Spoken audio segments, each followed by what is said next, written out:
Third session of the Senate in the second regular session of the 20th Congress is hereby called to order. Senator Juan Miguel Zubiri will lead the chamber in prayer.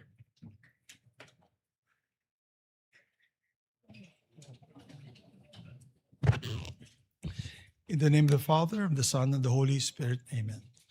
Almighty God, as we begin this session, remind us that this chamber we built for many voices, but entrusted with one duty, to serve the Filipino people. Grant us the spirit of healing and renewed unity, Lord, so that past wounds do not become permanent walls between us. Teach us that reconciliation and unity do not ask us to abandon our convictions, but to place them in the service of a purpose greater than ourselves.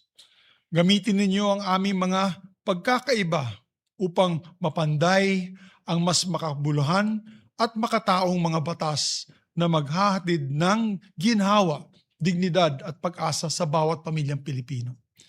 May every law we shape reach beyond these walls and bring real change to the lives of our people.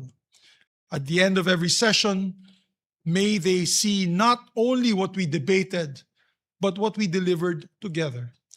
Bless this Senate, O Lord, and bless the Filipino people and our beloved Philippines. We ask all this in the name of our Lord Jesus Christ. Amen. Amen. The Secretary will please call the roll.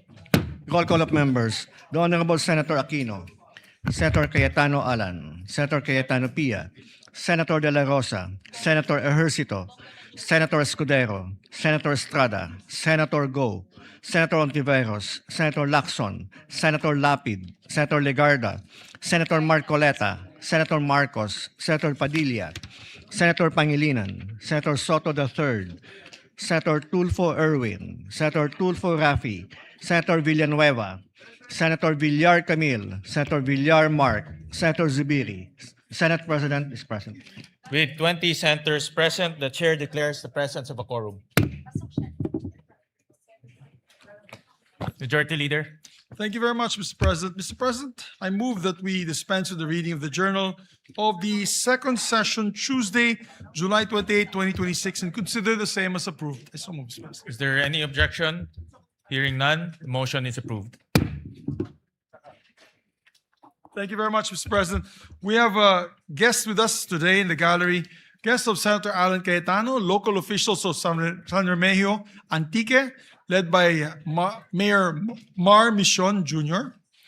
And of course, our dear friend, no other than the Ambassador of Japan, Ambassador Endo Kazuya, is with us as well. We welcome the guests of Senator Cayetano to the Senate of the Philippines, and of course, we welcome Ambassador Endo to the Senate of the Philippines.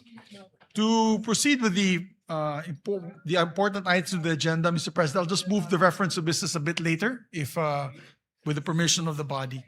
Mr. President, I move that we consider Senate Resolution number 502. May I ask the Secretary, Mr. President, to read the title of the measure? Wala pa. Is there any objection? Hearing none, the Secretary is directed to read the title of the resolution. Resolution expressing the sense of the Senate in recognizing the enduring friendship between the Republic of the Philippines and Japan and commemorating the 70th anniversary of the normalization of diplomatic relations between the two countries. May I, Majority Mr. Leader. President, with your permission, may I sponsor the Yes, Senate? the Majority Leader is recognized to sponsor the resolution. Konnichiwa, Mr. President. Konnichiwa. Mr. President, magandang hapon po sa ating lahat. Mr. President, as head of the Philippine-Japan Parliamentarians Association, it is my great honor to stand here today to sponsor our resolution commemorating 70 years since the normalization of diplomatic relations between the Philippines and Japan. Dearest colleagues, if you will allow, I would like to also take this opportunity to report to all of you our recent trip to Japan, which is very much related to our resolution today. Last July 23, 2026 was the exact date of the commemoration of 70 years of normalization of diplomatic relations between our two countries.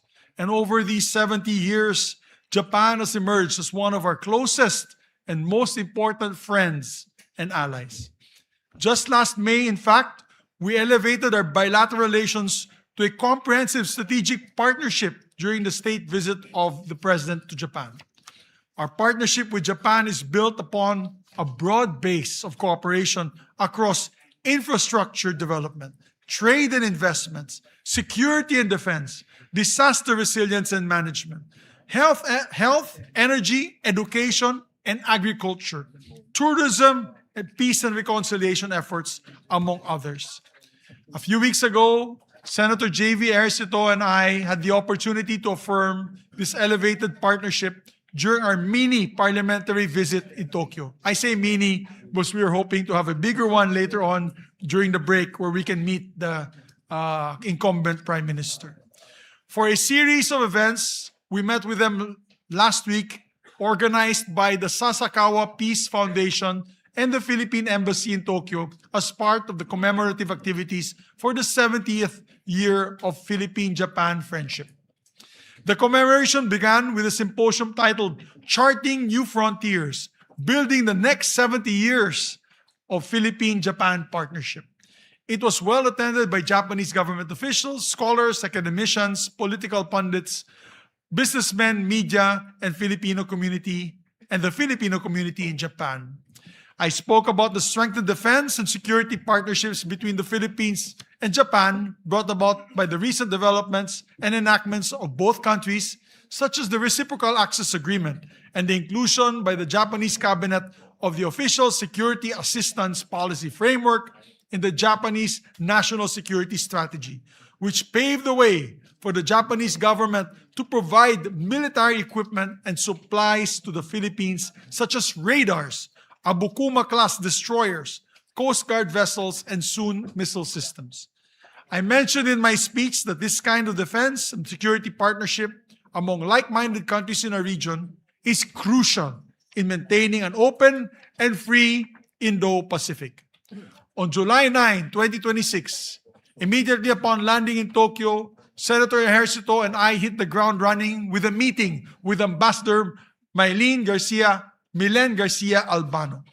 We then met and joined the Tokyo Metropolitan Governor herself, very popular governor, Mr. President, the Honorable Koike Yuriko, in the illumination ceremony of the Tokyo Metropolitan Government Building's facade, where they showed both the Philippines and Japanese flags proudly. The following day, we had a full schedule of meetings. We first met with the Japan International Cooperation Agency's officials, headed by their president, Dr. Tanaka Akihiko. As we all know, the Japan government through JICA has been the largest, and let me repeat, the largest donor country for official development assistance contribution to the Philippines for over the past several decades. Dr. Tanaka gave us a briefing of their current and future activities and initiatives in the Philippines. We also thank them for JICA's development projects in the country, such as the Metro Manila Subway Project and the Bataan-Cavite Interlink Bridge, which is touted to be Southeast Asia's longest bridge once finished. After which, we had a mini reunion with the Honorable Moriyama-san, or Moriyama Horishi, an influential leader of the Liberal Democratic Party and our Japanese counterpart for being the chairman of the Japan-Philippines Friendship League. We also met with Dr. Tsunami Atsushi, the president of the Sasakawa Peace Foundation, or SPF, who organized the commemorative events. The SPF is involved in peace and human resource development programs, policy research, and the provision of academic scholarships. We had a casual but productive meeting with our dear friend. Many of you have met him before. No other than the former Japanese Prime Minister Kishida Fumio, who is the special envoy of Japanese Prime Minister Takaishi Sanae and the supreme advisor to the Parliamentary Association of the Asia Zero Emissions Community. We discussed the strengthening and the elevation of the Philippine-Japan partnership into comprehensive strategic partnership, as well as the reduction of carbon emissions in the region. We learned from the former Prime Minister who is still a member of the Japanese Diet, that there is a stronger interest and support for the Philippines from the Japanese Diet. On the issue of trade and economy, we met with the State Minister for Foreign Affairs, Kuminitsu Ayano, who we touched on the possibility of reviewing and upgrading the Philippine-Japan Economic Partnership Agreement to benefit our Filipino businesses. Senator Ejercito raised with the State Minister, who, by the way, is a medical doctor by profession and a former official in the Japanese Health Ministry, the Japanese government's experience in universal healthcare. She is open to facilitating a Lakbay Aral program for our members and the Filipino policymakers on this issue. One of the highlights of our trip was that Senator Ejercito and I gained a new friend in the person of a charismatic and social media savvy Defense Minister, Koizumi Shinjiro. Very popular minister, who probably one day might become Prime Minister as well, who is one of the staunch supporters of the Japanese Parliament, one of our strongest supporters in the Japanese Parliament and in the region of defense and security cooperation between our two countries in the maintenance of a free and open Indo-Pacific. He also mentioned that we are working to provide the Philippine Navy Abukuma-class destroyers. These are the ones in the picture, Mr. President. They're budgeting a substantial amount for official security assistance for the Philippines next year. To cap our schedule on that day, we also met with members of the House of Councilors. This is the equivalent of our Senate in the Japanese legislature. From the Japanese Sansieto Party, they were Honorable Ando Hiroshi, Matsuda Manabu, and Yamanaka Sen. Sansieto is actually the opposition party in the House of Councilors, but when it comes to cooperation and partnership with the Philippines, they are one of our most ardent supporters. Mr. President, we met both with public and private sector partners in Japan who share with us a vision of an economically stable Indo-Pacific region ruled by peaceful relations and respect for international law. This shared vision and our shared principles as like-minded democracies are at the heart of our 70 years of friendship. Building upon our decades of friendship, Japan has become an invaluable development partner, supporting projects of various scales, from grassroots waste management program at the municipal level to major transportation projects such as the Metro Manila Subway Project and the North-South Commuter Railway that will drastically improve the daily transit of millions of Filipinos. And they are also have become our most dependable defense partner, extending billions of official security assistance in support of our armed forces and humanitarian response, further strengthened by a reciprocal access agreement. And also, they have helped us in the peace process many times over. As a matter of fact, they're on the ground now in the BARM, helping ensure that there will be honest and peaceful elections for our brothers in the BARM region. We are deeply grateful for their heightened cooperation on those issues, defense, security, and sovereignty, anchored in our common principles such as like-minded democracy seeking to build genuine peace to make way for genuine progress. To make way for such progress, the Japan-Philippines Economic Partnership Agreement, and more recently, the RCEP, or the Regional Comprehensive Economic Partnership Agreement, have been instrumental in paving the way for an influx of trade and investments that have led to Japan becoming our second largest trading partner, Mr. President. Japan now is our second largest trading partner and the third largest source of foreign direct investment. These agreements would not have been secured without the coordination and alignment between our respective executive bodies and parliaments. I'm particularly grateful to the members of the Japan-Philippines Parliamentary League who always advocate for the Philippine cause in their Japanese parliament and government. We do have a voice in the Japanese parliament, Mr. President, and I thank them all for supporting this 70 years of friendship.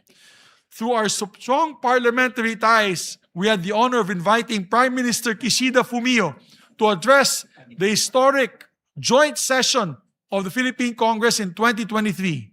It's historic because it was the first time a leader of the leader of Japan delivered an address before us.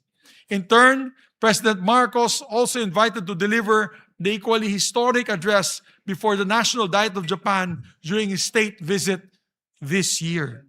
The deep friendship between our countries is proof positive that there is a way forward for those who choose a path of unity and cooperation. Who would have thought, my dear colleagues and my dear friends, the Filipino people, who would have thought, given our very complicated history, that we could have forged a strong friendship that we enjoy today? It is well-earned, it is a well-earned partnership that we have made even stronger by our conscious choice to pursue reconciliation, unity, and cooperation, which we are pursuing even in the Senate today. Reconciliation, unity, and cooperation. I'm confident that we can parlay these 70 years of friendship with this golden age of Philippines-Japan relations into a shared future of peace and prosperity. And before I end, I want to also give credit where credit is due. The last 3 years have been very productive in Japan-Philippine friendship relationships, friendship and cooperation, Mr. President, due to their ambassador, Ambassador Endo, who has been in the forefront of developing closer ties between our two countries. He's about to leave next month on August, Mr. President. We will miss him deeply. He will be a loss to us, but I'm sure whoever his counterpart will be to come in, we will be able to work with as well. But we will definitely miss Ambassador Endo. So kay Ambassador Endo at sa ating mga kapatid na Hapon, domo arigato gozaimasu. Maraming salamat at mabuhay po ang ating pagkakaibigan. Mabuhay. Salamat po, Mr. President.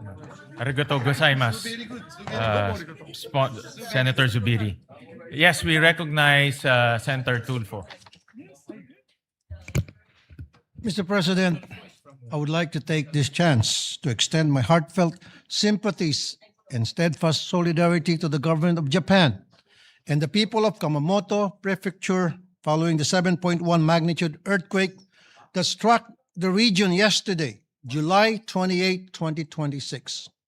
My prayers are with the victims, the bereaved families who have lost their loved ones, and many individuals who have been injured or displaced by this tragic event. I believe that Japan, particularly Kumamoto, and affected residents will recover and rebuild safely and courageously. Mr. President, as to proposed Senate Resolution number 502, I would like to express my firm and unwavering support for the adoption of this resolution, recognizing the enduring friendship between the Republic of the Philippines and Japan, and commemorating the 70th anniversary of the normalization of diplomatic relations between our two sovereign nations. Mr. President, I'm a proud product of this friendship between the Philippines and Japan. As many of you know, I carry the Japanese middle name Teshiba because I'm a third-generation Nekijin, a Filipino-Japanese descent. My beloved mother, the late Caridad Teshiba Tulfo, was born to a Japanese father who came to the Philippines during World War II. According to the Philippine Nikijin Center, only a small number of Nikijin remain in the country today. That being said, I deeply value my family's heritage and the ties with Japan. Beyond our family history, the relationship of Japan and the Philippines is one that is rooted in mutual trust and respect. And 70 years of that is truly a remarkable milestone. Today, Japan is not merely a neighbor, but is one of the Philippines' most trusted strategic partners. Japan remains to be the Philippines' top source of official development assistance, or ODA, funding major infrastructure projects like railways, highways, and disaster relief systems. Japan's assistance to the Philippine Coast Guard to boost our maritime security capabilities is a vital pillar in upholding the rule of law. protecting international sea lanes, and maintaining regional stability. Time and again, Japan has stood by us and consistently shown true friendship, delivering immediate relief assistance, technical expertise, and long-term rebuilding support to our government. Additionally, more than 50,000 Filipinos thrive in Japan as skilled workers, healthcare professionals, engineers, and scholars. We are thankful for Japan's generosity and welcoming our workers to their country. And truth be told, Japan is the top outbound international destination for Filipino travelers in 2026, with nearly 500,000 visitors in the first half of this year alone. Again, Mr. President, I reaffirm our unyielding friendship with Japan.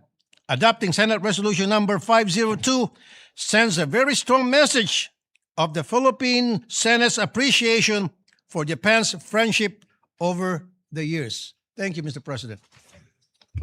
Thank you, Senator Tulfo, for that sponsorship speech. We recognize. Thank you, Mr. President. Before we recognize, we have a list. Okay, all right. Yeah, thank Go you. ahead, With Majority the permission of our colleagues. Next to co-sponsor the measure is Senator Ejercito, after which will be Senator Villanueva, Senator Tulfo, Erwin Tulfo, and Senator Padilla. And after which will be the minority leader as last to co-sponsor or give a manifestation. All right. We recognize the gentleman from San Juan, Senator J.V. Ejercito.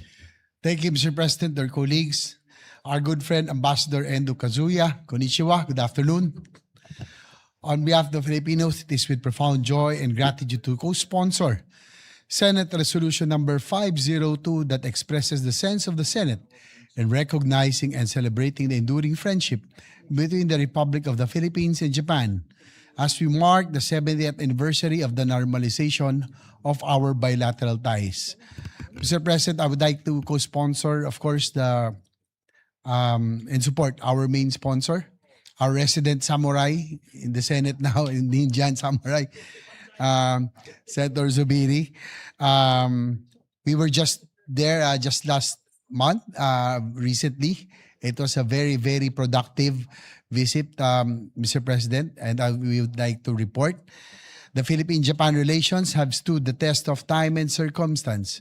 From past adversaries belong to different camps to the closest of partners and allies.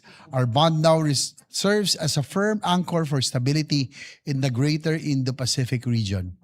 It is only fitting to celebrate this historic landmark in our friendship by elevating our relationship, our ties to a comprehensive strategic partnership as announced by our respective heads of government in Tokyo last May. This will reflect the strength, the depth, and the breadth of our mutual trust and expanding ties. As this August body commemorates 7 decades of formal diplomatic ties initiated by the San Francisco Peace Treaty and the subsequent reparations agreement, let us likewise recognize that our shared affinity is one that is both deep and ancient.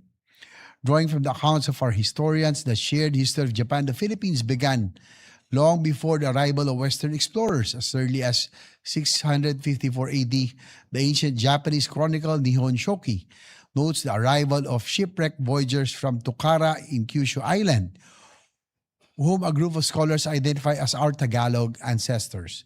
This serves as a touching reminder that the bond between our two nations isn't just of modern conception. It was forged by the tides of history over a millennium ago. On a more personal note, Mr. President, I also wish to extend my sincere appreciation for the steadfast assistance rendered by the Japanese government since time immemorial. On a personal note, it is during the time of my father, then President Joseph Ejercito Estrada, that he became very close to then Prime Minister Obuchi. As I remember that my father then, who was about to take his oath as President of the Republic, invited Prime Minister Obuchi to his residence, and for the Japanese, it's really a big thing for them, no, to be invited in your personal home. And after that, Japan extended through the ODA, the ECITEX or the Subic-Clark Subic-Clark-Tarlac Expressway, which began in 1998, and now we're already reaping the benefits of the construction of the SCTEX. So likewise, in 1998, at the height of the Asian financial crisis, Japan once again stood with the Filipino people through the Miyazawa Initiative, nearly $1.5 billion in official development aid to support economic recovery and essential reforms was provided, highlighting the foresight of former Finance Minister Kiichi Miyazawa. Furthermore, Japanese assistance also complemented our efforts to modernize our agriculture. A vital allocation of $3.75 billion pesos served as a cornerstone in funding the advancement of the Agriculture and Fisheries Modernization Act. When my good friend and one of the respected statesmen in Japan, former Prime Minister Taro Aso, who was my good friend in the Junior Chamber International or JCI, was the Japanese Foreign Minister, the Philippines received $555 million in grants for disaster prevention and maritime safety, which was a clear demonstration of Japan's long-standing dedication to humanitarian and disaster resilience efforts in the Philippines. Fast forward to today, Mr. President, today Japan continues to be one of our most vital and strategic collaborators across a multitude of sectors. Japan and its agencies such as the Japan International Cooperation Agency or the JICA remains our single largest foreign partner in pursuit to overhaul our mass transportation system through a combination of low-interest ODA loans, technical transfer, and structural planning. In a recent visit to Japan made possible through the invitation of Sasakawa Peace Foundation, along with Senate Majority Leader Zubiri, we had the honor of meeting with Dr. Akihiko Tanaka, President of JICA, to extend our appreciation to the whole JICA team for the steadfast support in promoting infrastructure development through vital official development assistance and foreign assisted projects. In the field of defense cooperation, Japan has also become one of our most trusted partners and allies. In the same recent visit to Tokyo, we also had the opportunity, as mentioned by Senator Zubiri, to meet with Japanese Defense Minister Shinjiro Koizumi. We commended his leadership in strengthening regional security across the Indo-Pacific. We likewise conveyed our gratitude for Japan's unwavering support of the Philippines' ongoing defense modernization program, particularly the transfer of the Abukuma-class destroyer escorts, that's about 5 or 6, and additional coastal radar systems, which will significantly enhance and strengthen the Philippine Navy's maritime defense and domain awareness capabilities. Not to mention, Mr. President, that they already donated 2 reconnaissance aircraft, Cessna reconnaissance aircraft that is already being used to patrol our shorelines, Mr. President. And likewise, the Coast Guard modern ships that is also being used to patrol our coastlines. So we would like to thank Japan because what we direly need those Abukuma class destroyers, not to it is really of course to deterrent. It's for the preservation of our sovereignty, especially in the West Philippine Sea. Because, Mr. President, if we order now, it will take 5 to 6 years for us to be able to receive. But with Japan's turning over of the Abukuma class destroyers, that will greatly enhance and strengthen our Navy's capability. In addition, during our recent visit to the land of the rising sun, we had the honor of meeting Japan's State Minister for Foreign Affairs, Ayano Kunimitsu. As a medical doctor by profession, he shared valuable insights into Japan's healthcare practices and expressed her willingness to facilitate further exchanges and knowledge sharing during our future visits to help us implement our own universal healthcare. As we elevate our bilateral ties to new heights, we also remember with deep respect that late Prime Minister Shinzo Abe, a true friend of the Filipino people through his visionary leadership, He helps shape a free and open Indo-Pacific and lay the foundation for the enduring strategic partnerships that our two nations enjoy today. He also announced, I can remember, Mr. President, during one of the state dinners, that Japan will undertake the construction, that was sometime 2016, of the North-South Commuter Railway and the Metro Manila subway system during one of the dinners hosted for then former President Duterte. And now the NSCR construction and Metro Manila subway system is already underway. Hopefully, it will be operational in a few years' time. In closing, before I conclude, Mr. President, allow me to share a personal note. I count myself fortunate to have been among the many Filipinos who have benefited from Japan's generous tradition of knowledge sharing and capacity building. I graduated from the JCI Academy in 1997, and during my first term in the Senate, I had the privilege of attending a short course at the National Graduate Institute for Policy Studies, or GRIPS, in Japan with our Senate Legislative Budget Research and Monitoring, the LBRMO. These opportunities not only enrich my understanding of public policy and governance, but also deepen my admiration for Japan's unwavering commitment to developing leaders and strengthening institutions through education and international cooperation. In closing, Mr. President, this resolution is a humble reflection of the high esteem and deep affection that the Filipino people hold for Japan. As we embark on this new chapter of our comprehensive strategic partnership, we celebrate not just our shared past, but the limitless potential of our future. Indeed, long-standing friendship between the Philippines and Japan stands as a testament to what nations can achieve when united by shared values, mutual trust, and a common vision for peace, prosperity, and endless possibilities. For all these reasons, Mr. President, I proudly co-sponsor this resolution and join the entire Senate in celebrating this historic milestone. Once again, to the government and the people of Japan, arigato gozaimashita. Maraming salamat po. Thank you very much, Senator J. Vercito. Who's the next President? majority leader? Next is our distinguished colleague, Deputy Majority Floor Leader, Senator Joel Villanueva. We recognize the gentleman from Bulacan, Senator Joel Villanueva. Thank you, Mr. President. Thank you, Majority Leader. Mr. President, distinguished colleagues, milestones invite us not only to look back with gratitude, but also to look ahead with renewed purpose.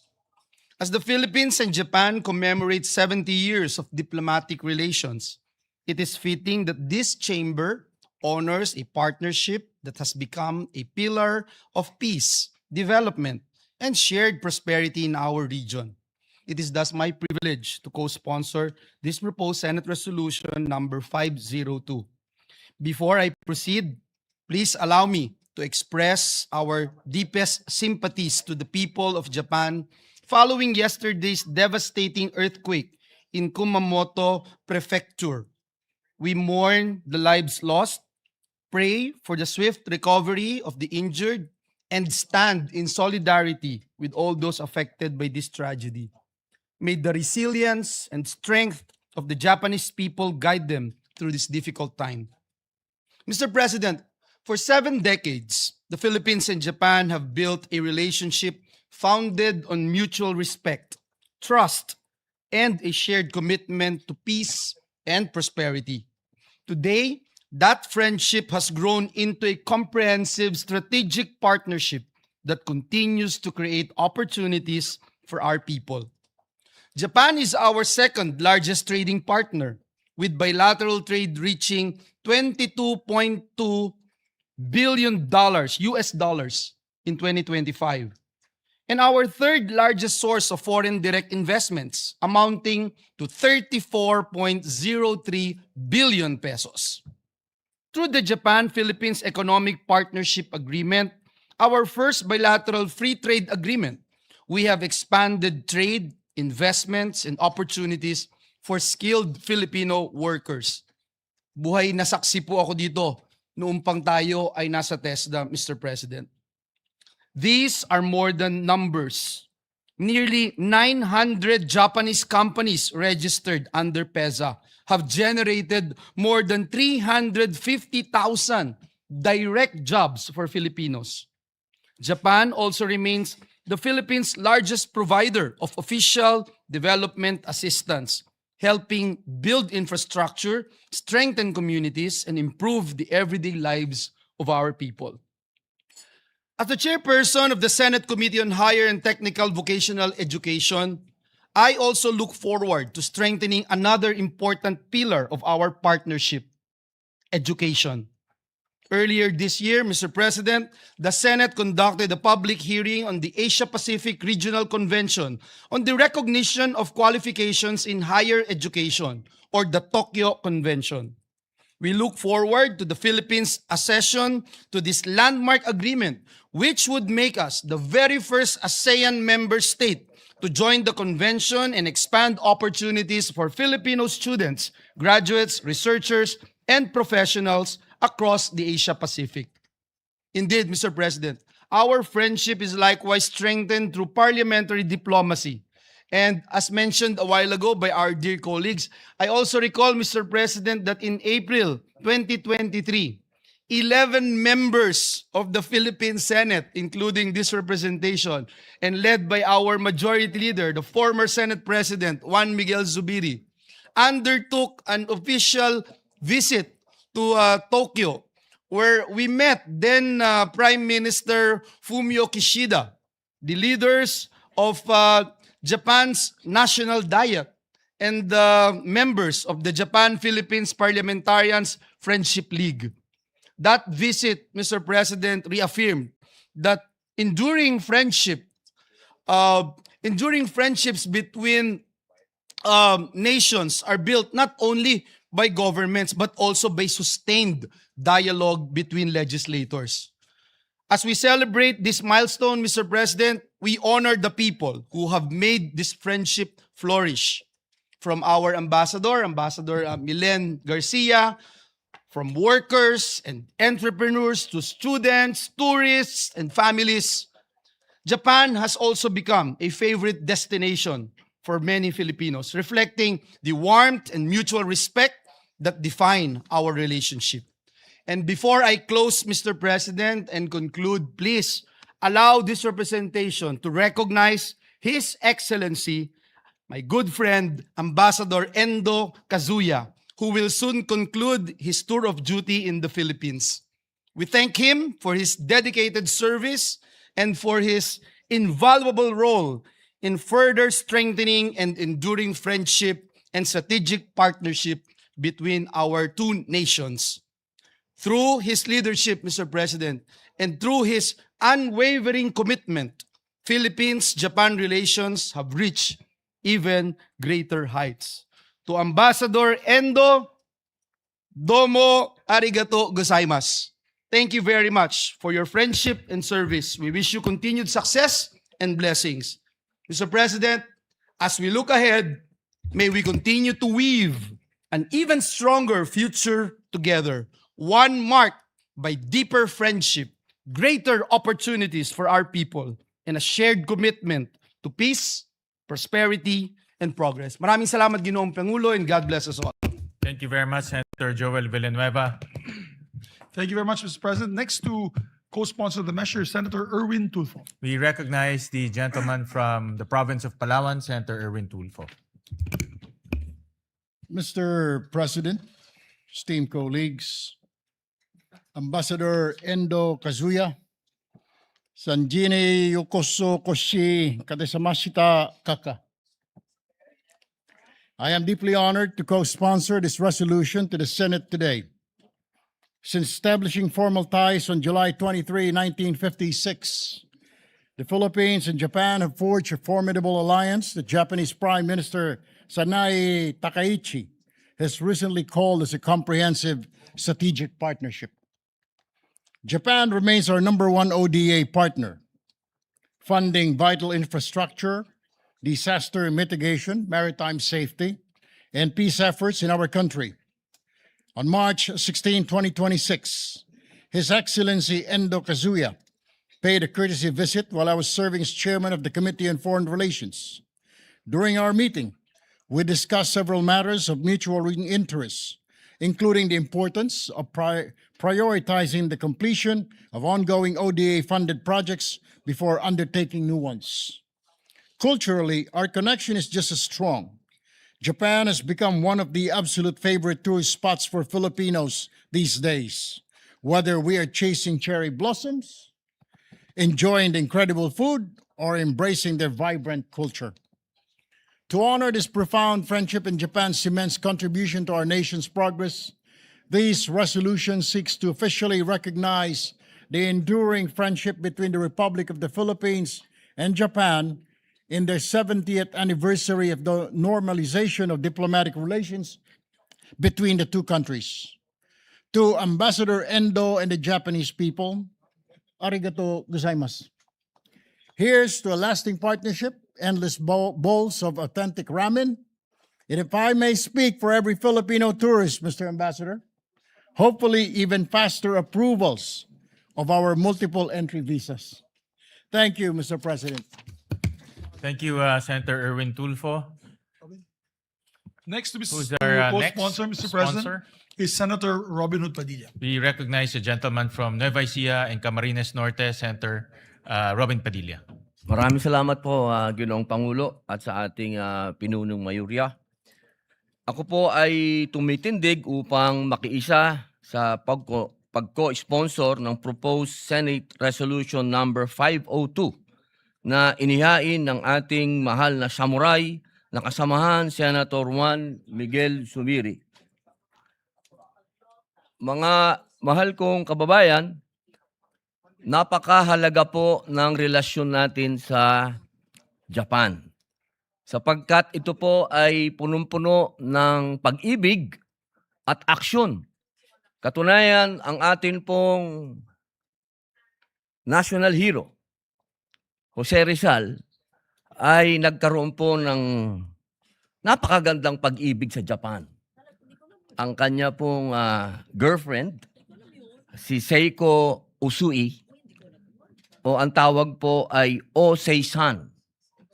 Siya po ay anak ng isang shogun, samurai, at doon po siya nakilala ng ating national hero. Ma'am, pag-aralan mo yan. Dahil ikaw ay estudyante ni Jose Rizal. Opo. Yes, ma'am. At doon din po,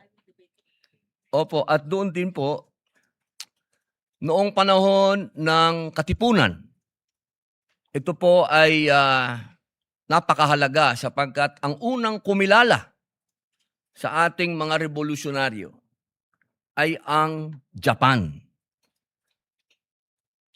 Nanaisin ko pong basahin sa English ito para maintindihan ni Ambassador. I cannot say this in Japan, but I will say it in English, my brother Ambassador. It was Japan who first recognized the call of our founding fathers for freedom. It was Japan who gave the utmost importance to the Katipunan. In the book of Katipunan, or the rise and fall of the Filipino commune, Francis St. Clair wrote that in May 1896, Supremo Andres Bonifacio met with Japanese Admiral Kamimura aboard the Japanese cruise Congo. The result of that meeting was the sale of firearms and ammunition to the revolutionaries. Series of deliveries were made until the Japanese authorities learned of the matter and sank the Japanese ship Nonobiki Maru. Mga mahal kong kababayan, pati po nung World War II, si General Emilio Aguinaldo, ang dati po nating Pangulo, kasama po si General Artemio Ricarte, ang father of the Philippine Army, ay tumanggi po na manumpa sa mga Amerikano at ang kanila pong mga kasama ay ang ating mga kaibigang Hapones na tumulong po sa atin noong panahon ng revolusyon.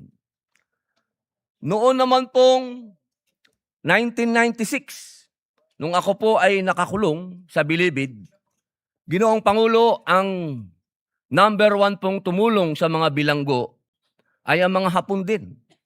Nung nabalitaan po nila na walang halfway house, na wala pong mapuntahan ang mga bilanggo, pagkatapos po nilang lumaya, wala po silang mapuntahan. Ang iba po kasi dyan ay nakukulong na ng 30 taon, wala na silang pamilya, wala na silang mauwian. Nagtayo po ang Japan ng halfway house para sa mga bilanggo na ito. Hindi po natin yan makakalimutan dahil kasama po tayo sa ribbon cutting na ito. At mga mahal kong kababayan, sa isang mundong patuloy na nahaharap sa digmaan, hidwaan at hindi pagkakaunawaan, ang 70 taong pagkakaibigan ng Pilipinas at Japan ay nagpapaalala sa atin na may ibang landas na maaring tahakin. Ang landas ng dialogo, pagkakaisa at kapayapaan. Masasabi po nating lagpas 100 taon o 200 taon ang ating relasyon sa Japan. Maaring maging 300 taon pa. Kaya naman po, buong puso kong sinusuportahan ang proposed Senate Resolution number 502. Hindi ko man po masabi pa sa salitang Hapon o sa English, alam ko pong naiintindihan ng ating mahal na kapatid na ambassador. Maraming salamat po.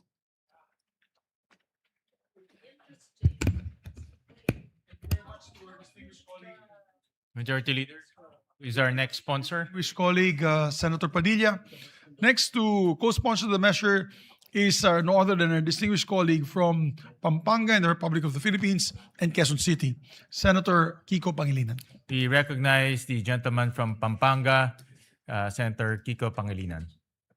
Thank you very much, Mr. President, Majority Leader.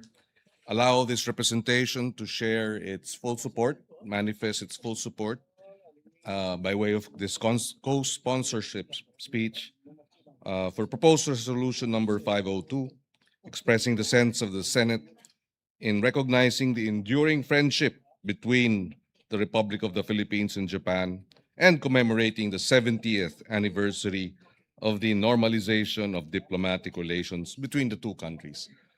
The truth, Mr. President, and I share the earlier manifestations of Senator Raffy Tulfo as well as Senator Erwin Tulfo, that the strong relations between Japan and the Philippines dates more than 70 years.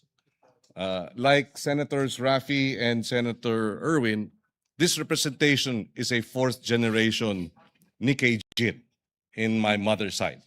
My great-grandmother was Haruhi Baba Murakami from Nagasaki, who married actually an American soldier, Rosser Miller Dennison from Galveston, Texas, and they settled in Davao City during the American colonial rule. In the Kalinan and Matina districts of Davao City, where they had a abaca plantation called Southern Cross. And it was also during the American colonial rule that in Davao City, as I understand, up to 20% of the population of Davao City were Japanese immigrants, which explains why my great-grandmother was settled there. But more than the personal, Mr. President, is the long-standing trade, economic, political engagements between our country and Japan in the last 70 years and even before that. Japan is, at some point, was the #1 official development aid allocations for the country, Mr. President, together with, until today. Oh, that is correct. Thank you for that clarification. Today, they are the largest contributors to the ODA for the country. And in the current geopolitical tensions, Mr. President, it is always good to have allies. I remember when I was in the elementary in LaSalle Green Hills, uso na ang bullying nun. There were bullies. But because I had an older brother who was 2 years ahead of me in LaSalle Green Hills, I wasn't bullied. So in the current context of international bullying, we must have older, stronger, more robust older brothers. And Japan would be one of them. And it is critical for us to continue to strengthen our relations with Japan and other countries, not just in the region, with the EU, with the Australia and New Zealand, Mr. President. We'd also like to take this opportunity to thank Japan for being part of the 14 nations that affirmed and recognized the arbitral ruling in its 10th anniversary. This, Mr. President, is a clear indication of their support for our sovereignty and our exclusive economic zone preservation and upholding our rights to our exclusive economic zone. That being said, Mr. President, in the area of food security, Mr. President, when we were tackling the expanded free meals program sponsored and authored by Senator Bam Aquino, the school meals program of Japan actually is a template that we should be able to follow. And I'm told that one of the biggest donors, if not the biggest donors for the World Food Program, school meals program in BARM, is likewise the Japanese government.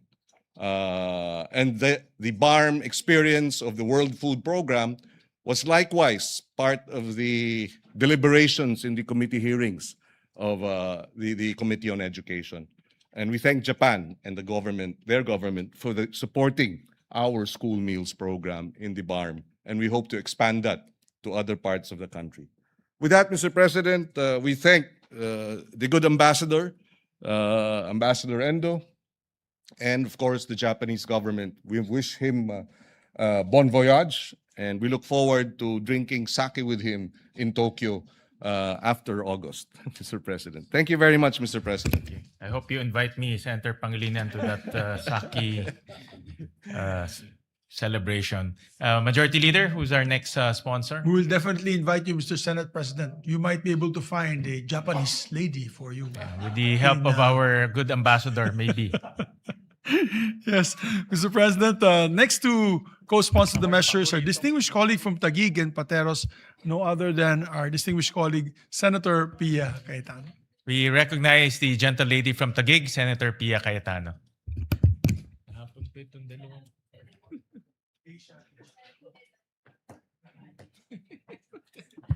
Thank you, Mr. President. Much has been said about the very strong economic ties that we have with Japan, economic ties that have led into friendships. I'd like to focus on something a little bit different, but very close to my heart. My ties with Japan are very much in the area of sports.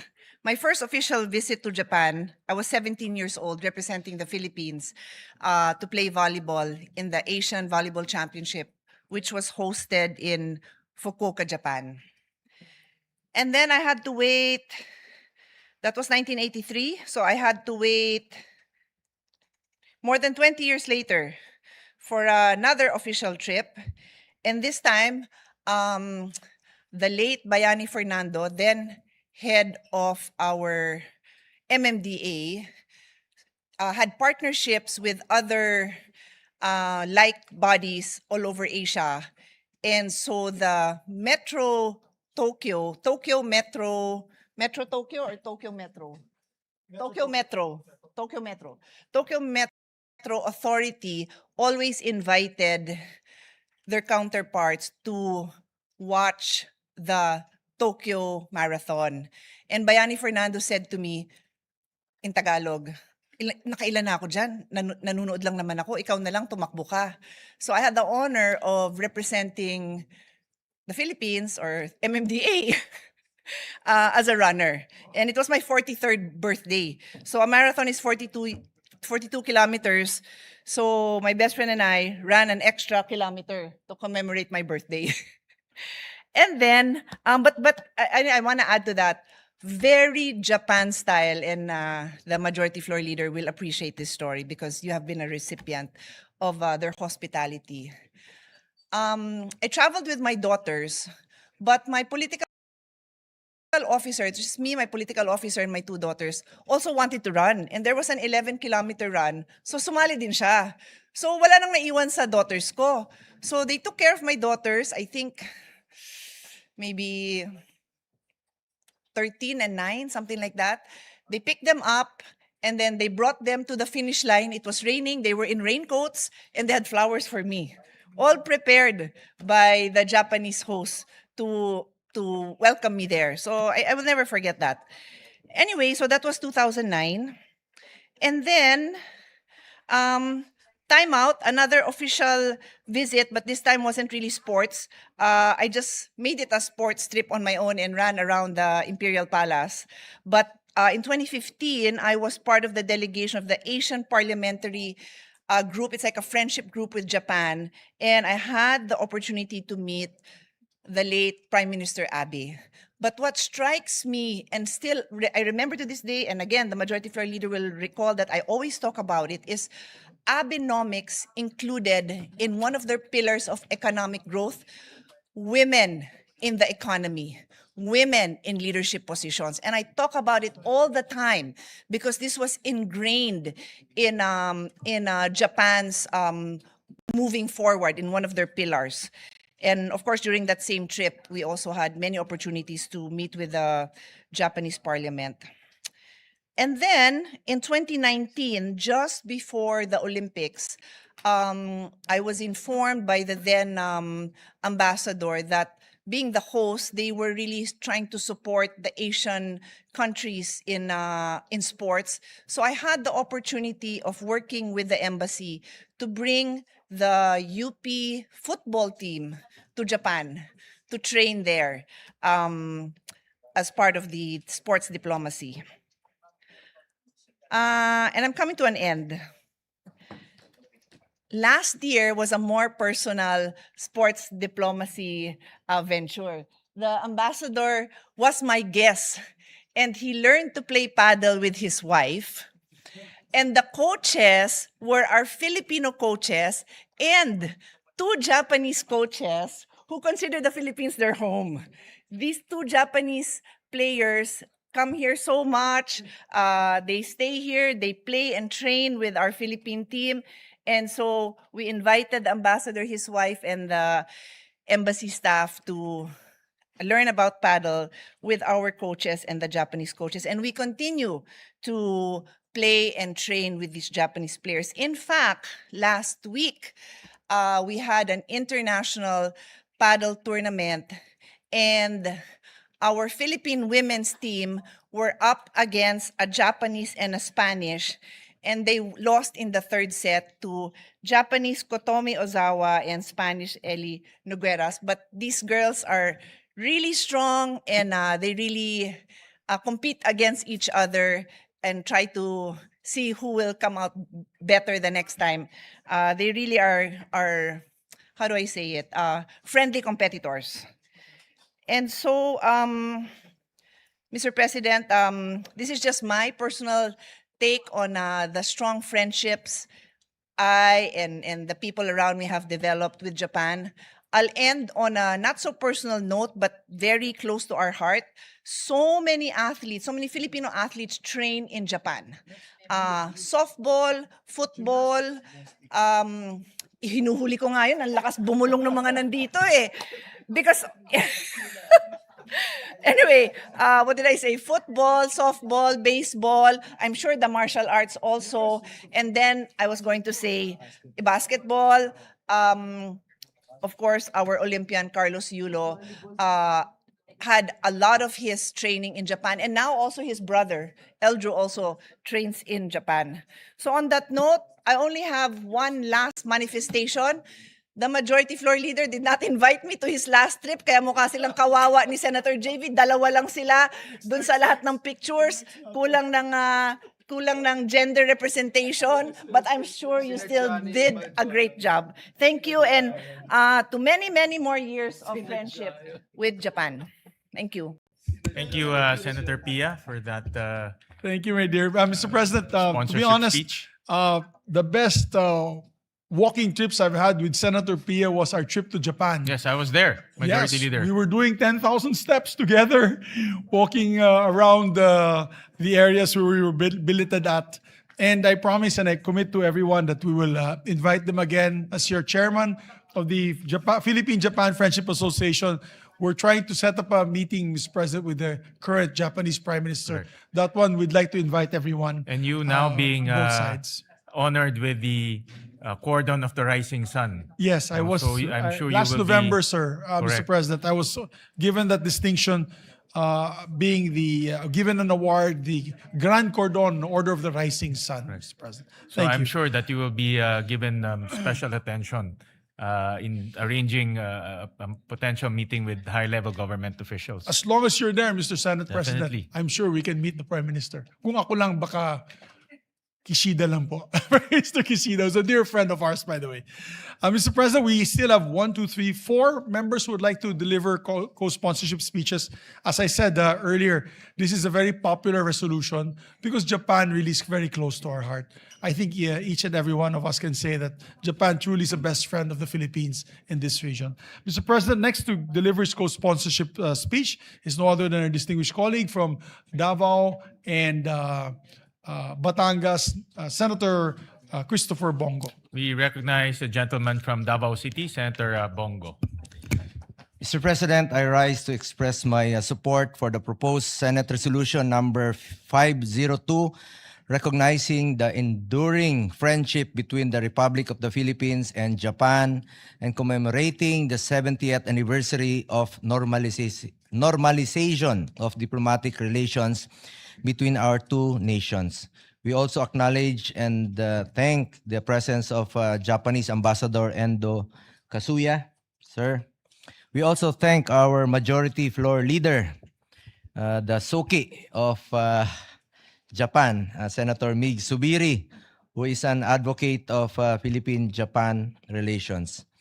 On 23 July 1956, the Philippines and Japan signed the reparations agreement, making the Philippines the first Southeast Asian country to conclude a post-war reparations agreement with Japan. More importantly, this historic agreement paved the way for the normalization of diplomatic relations and became a model for Japan's post-war reconciliation with other countries in Asia. Mr. President, ties between our two nations extend far beyond 7 decades of formal diplomacy. Long before the establishment of official diplomatic relations, Filipinos and Japanese were already connected through trade, migration, and cultural exchange. As early as 1903, Japanese migrants began settling in Davao to work in the thriving abaca industry. By the 1930s, Davao had become became the home to an estimated 20,000 Japanese migrants, making it one of the largest Japanese communities in Southeast Asia before the Second World War. Ang dami pong mga Filipino-Japanese ngayon at meron pong eskwelahan doon. Ito po yung Nikkei Jinkai na marami pong nag-aaral ng mga Filipino-Japanese. In fact, then Davao City Mayor Rodrigo Duterte initiated to build a monument in Mintal to pay his sincere respect for the Japanese migrants who have migrated in Davao. In fact, and former Japanese Prime Minister Shinzo Abe, the late Prime Minister Shinzo Abe, visited Davao City in 2017, highlighting Japan's commitment to deepening its partnership with the Philippines. Yan po mismo yung pinuntahan niya, yung mismong bahay, yan yung nilalagyan ng kulambo. Pumasok po mismo si former Prime Minister Shinzo Abe dyan sa kwartong yan. Sumili pa sila. From a history marked by conflict, the Philippines and Japan have built a partnership founded on reconciliation, mutual respect, and shared prosperity. Today, Japan remains one of the Philippines' most trusted development partners and among our largest providers of official development assistance. Napakalaki po ng tulong ng Japan sa Davao, sa Mindanao, through JICA. Through the decades of cooperation, Japan has supported transformative investments in infrastructure, transportation, healthcare. Laking tulong po nila sa hospital doon sa Davao. Education, disaster resilience, una po silang tumutugon rin po kagad at tumutulong. And economic development. Projects that continue to improve the lives of millions of Filipinos. One tangible example of this partnership is the EDSA Ayala Underpass, inaugurated in 2005, which continues to ease traffic and enhance mobility for thousands of commuters each day. More than a piece of infrastructure, it stands as a lasting symbol of the friendship and cooperation between our two countries. Our partnership continues to shape the future through landmark projects such as the Metro Manila Subway, the country's first underground railway system, which will provide Filipinos with a faster, safer, and more efficient mode of transportation. Likewise, the North-South Commuter Railway will connect Central Luzon, Metro Manila, Calabarzon, significantly reducing travel time between Clark, Pampanga, Calamba, Laguna, while strengthening regional connectivity and economic growth. Together, these transformative projects will form the backbone of a modern, integrated mass transit network that will benefit generations of Filipinos. Much of this enduring partnership has been made possible through the steadfast support of the Japan International Cooperation Agency or JICA. Malaking tulong po itong JICA. Tagal na po, siguro 20 years ago, naririnig ko na po ito at parati rin po silang tumutulong not only in Davao but sa buong Mindanao, whose contributions have helped advance Philippines' infrastructure and development goals. Mr. President, as we commemorate this milestone, we celebrate not only 70 years of diplomatic relations, but also a remarkable journey from reconciliation after the Second World War to one of the strongest and most enduring strategic partnerships in the Indo-Pacific. It is a relationship built on trust, strengthened by shared values, and sustained by our common aspiration for peace, stability, and inclusive development. For these reasons, Mr. President, I respectfully express my wholehearted support for the adoption of proposed Senate Resolution number 502. At Your Excellency, maraming salamat po. Thank you very much. Thank you, Mr. President. Thank you very much, Senator Bongo. Thank you very much, Mr. President. Next to co-sponsor the measure is our resident diplomat herself, no other than Senator Lauren Legarda. We recognize the gentle lady from Malabon and Panay Island. Thank you Senator very much, Lauren Legarda. Mr. President. Dear colleagues, I rise to co-sponsor the resolution recognizing and commemorating 70 years of friendship between the Philippines and Japan. The measure before us records the milestones of that partnership. I wish to speak to what those milestones mean in the lives of our people and to a friendship I've been privileged to witness up close. Consider the human ledger of this friendship. It is written in the lives of the hundreds of thousands of Filipinos who have found opportunities in Japan, and in the Japanese families who continue to choose the Philippines as a place to visit, invest, and build partnerships. It is seen in the harvest of our banana growers in Mindanao, for whom Japan remains a trusted market, sustaining livelihoods and entire communities. This friendship also helped build the Philippines itself, As our largest development partner, Japan has stood with us in constructing transformative infrastructure, from the Metro Manila subway to the rehabilitation of our railways, while strengthening our capacity to prepare for disasters and safeguard our maritime domain. Every railway completed, every community made safer, every opportunity created is a reminder that this partnership improves the everyday lives of our people. Over the years, I've had the privilege of witnessing this friendship through parliamentary exchanges and international cooperation.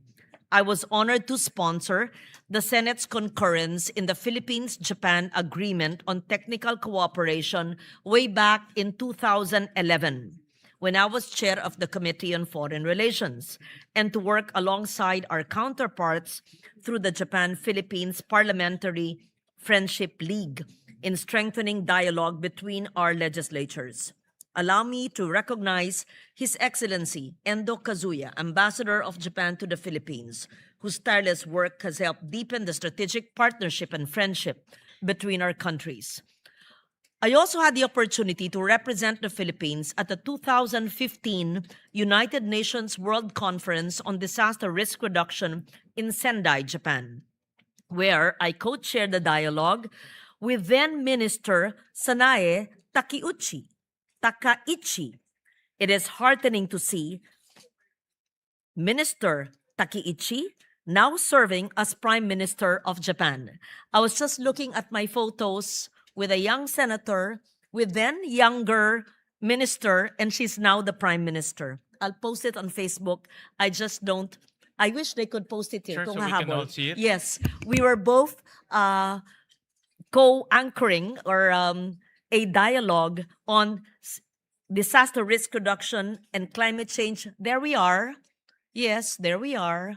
In 2015. Yes. A much younger senator and a younger prime minister who was then minister. And I'm confident that under her leadership, the enduring friendship between our two nations will continue to flourish. I think we have more pictures. Yes. And one of the memorable experiences in my engagement with Japan as well was representing the Philippines. I hope you had photos, but you're not ready to flash it. At the World Assembly for Women in Tokyo, where I joined women leaders from across the globe in advancing inclusive development. And this was upon the invitation of then Prime Minister Shinzo Abe. And he actually sat in a conference and it gave very hearty exchanges. He and his wife joined the conference and was not just staying on stage. And when they came to the Philippines in November 2015, I remember Akie Abe, his wife, calling and asking to see me because she had a pasalubong. I still remember receiving a gift of organic rice from Akie Abe when she came to the Philippines with then Prime Minister Shinzo Abe during APEC. And I discovered that organic rice came from her own small farm because she realized I was also a weekend farmer, and she served it in her own Tokyo restaurant named Uzu, if I'm not mistaken. So just a small anecdote. And also in the World Assembly of Women, they had a buffet of the different kinds of rice in the different regions of Japan. Perhaps the Senate can do that in one of our events. Mr. President, a friendship of 7 decades rests on more than ceremony. It rests on trust, on trade, on citizens who build lives across the sea. Allow me to close by thanking our colleague, Senator Juan Miguel Zubiri, whose devotion to Philippine-Japan relations gave rise to this resolution. I am honored to stand with him in its authorship, and I urge its swift adoption. As we mark 70 years of diplomatic relations, may we renew our commitment to a partnership that delivers lasting peace, shared prosperity, and greater opportunities for the Filipino and Japanese people. May I also add, it's not part of my message, that we also concurred in the ratification of JPEPA. It's correct, right? That was way before you became senator, and I co-sponsored here more than 10, perhaps 15 years ago. And also before I became a senator, I'm going off script, I was a very young journalist when I visited Kitakyushu City. And the women of Kitakyushu told us a story of how they cleaned the river, which was considered dead. That young Lauren, who was 30 years old, was inspired to write the ecological solid waste management and using the notes from that visit to Kitakyushu City on how that industrial town transformed a dirty river into a river that was clean and alive.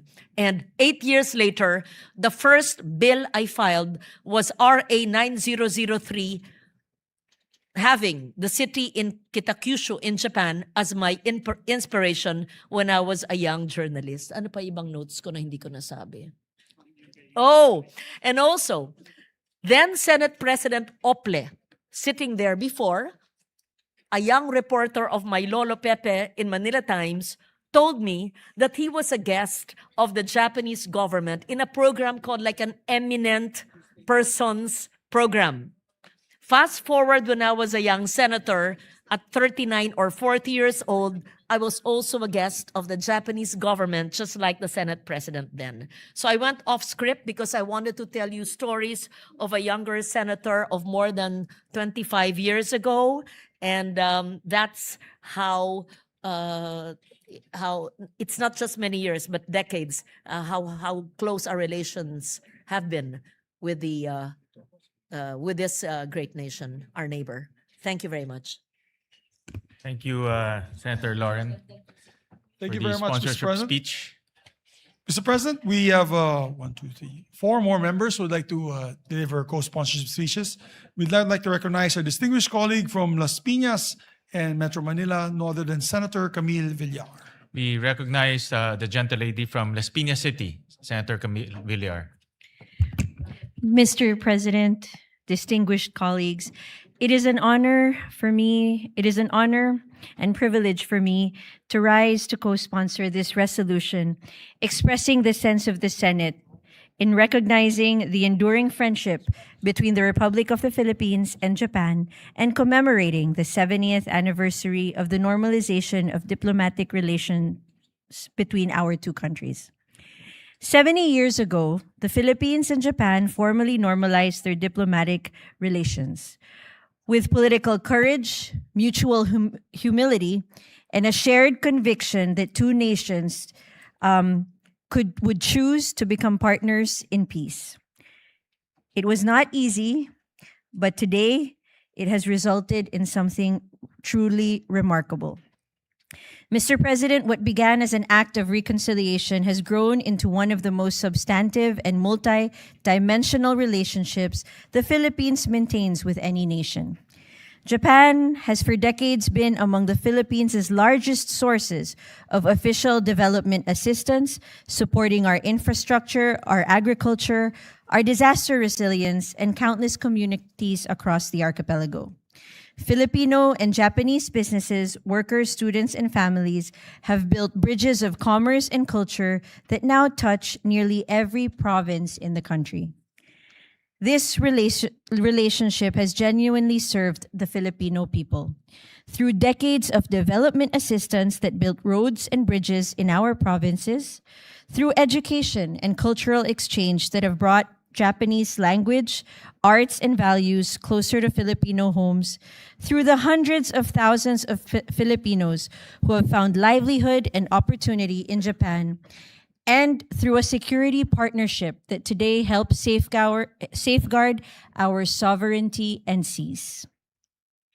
For our family, on November 25, 2022, my father, Manny Villar, former Senate President and House Speaker, received the Grand Cordon of the Order of the Rising Sun from the government of Japan, conferred on behalf of Emperor Naruhito by the Japanese ambassador Kazuhiko Koshikawa.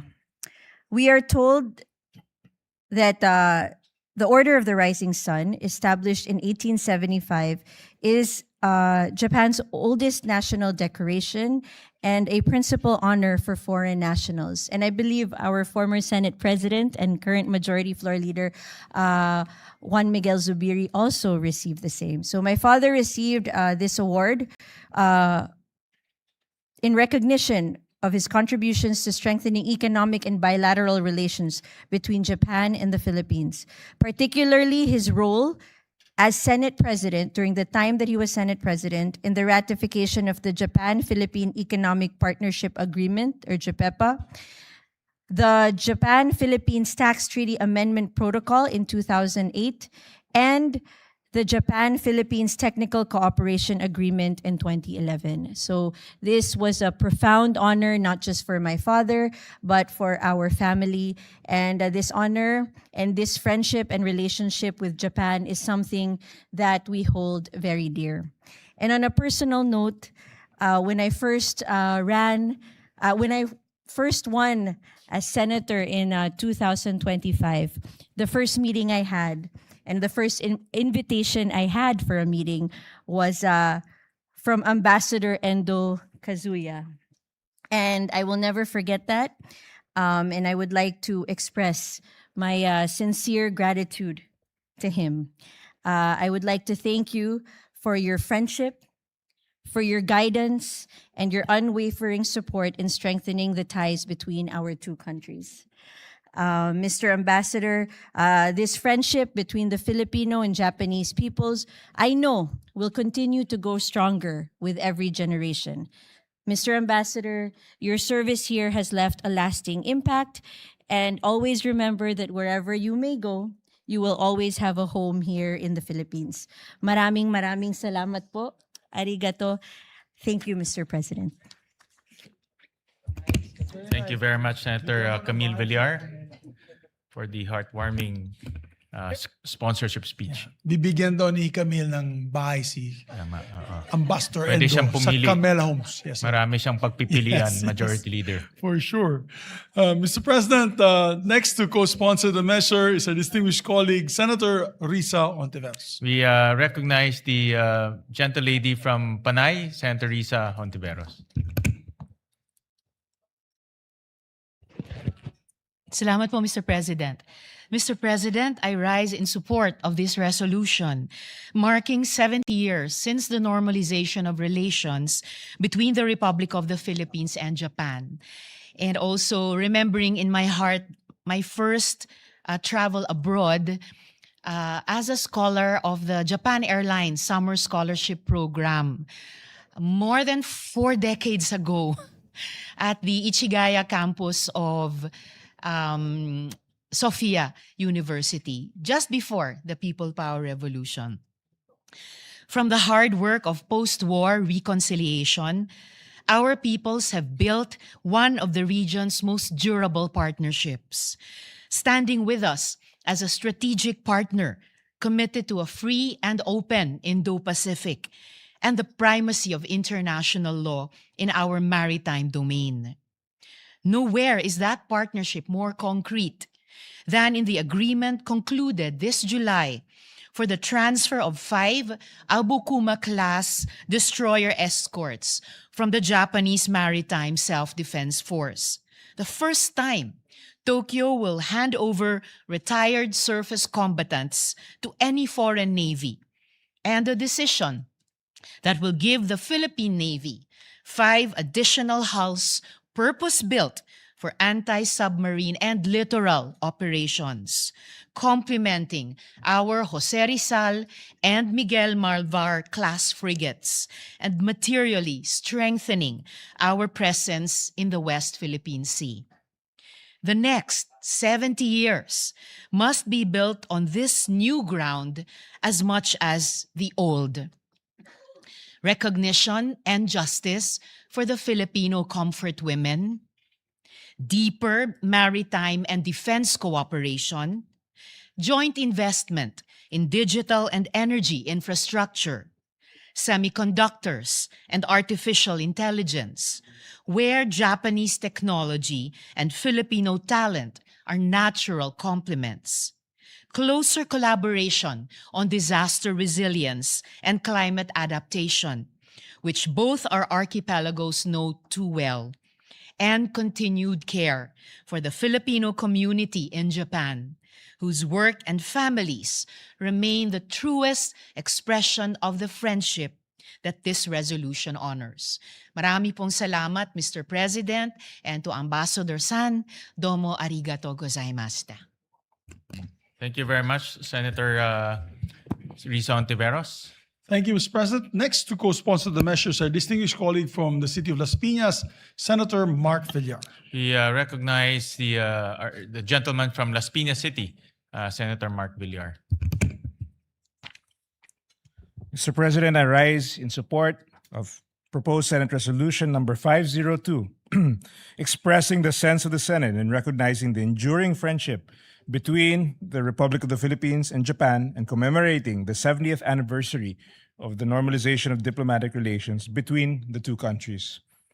Mr. President, I join our colleagues in welcoming Ambassador Extraordinary and Plenipotentiary of Japan to the Philippines, Endo Kazuya, to this August chamber as we celebrate the long-standing bilateral relations between our two countries. Welcome to the Philippine Senate, Ambassador. Many times you've hosted me in your house, and now it's our turn to host you in the Senate. So it's an honor. Diplomatic relations between Japan and the Philippines were normalized after the enactment of the San Francisco Peace Treaty and the Reparations Agreement on July 23, 1956. That year, it was declared to be the Japan-Philippines Friendship Year as we commemorate the 70th anniversary of the bilateral relations between the two nations. And Mr. President, we have an exciting year ahead as we would bear witness to a celebration of how far we have come together working on significant economic, security, people-to-people exchanges, and cultural development.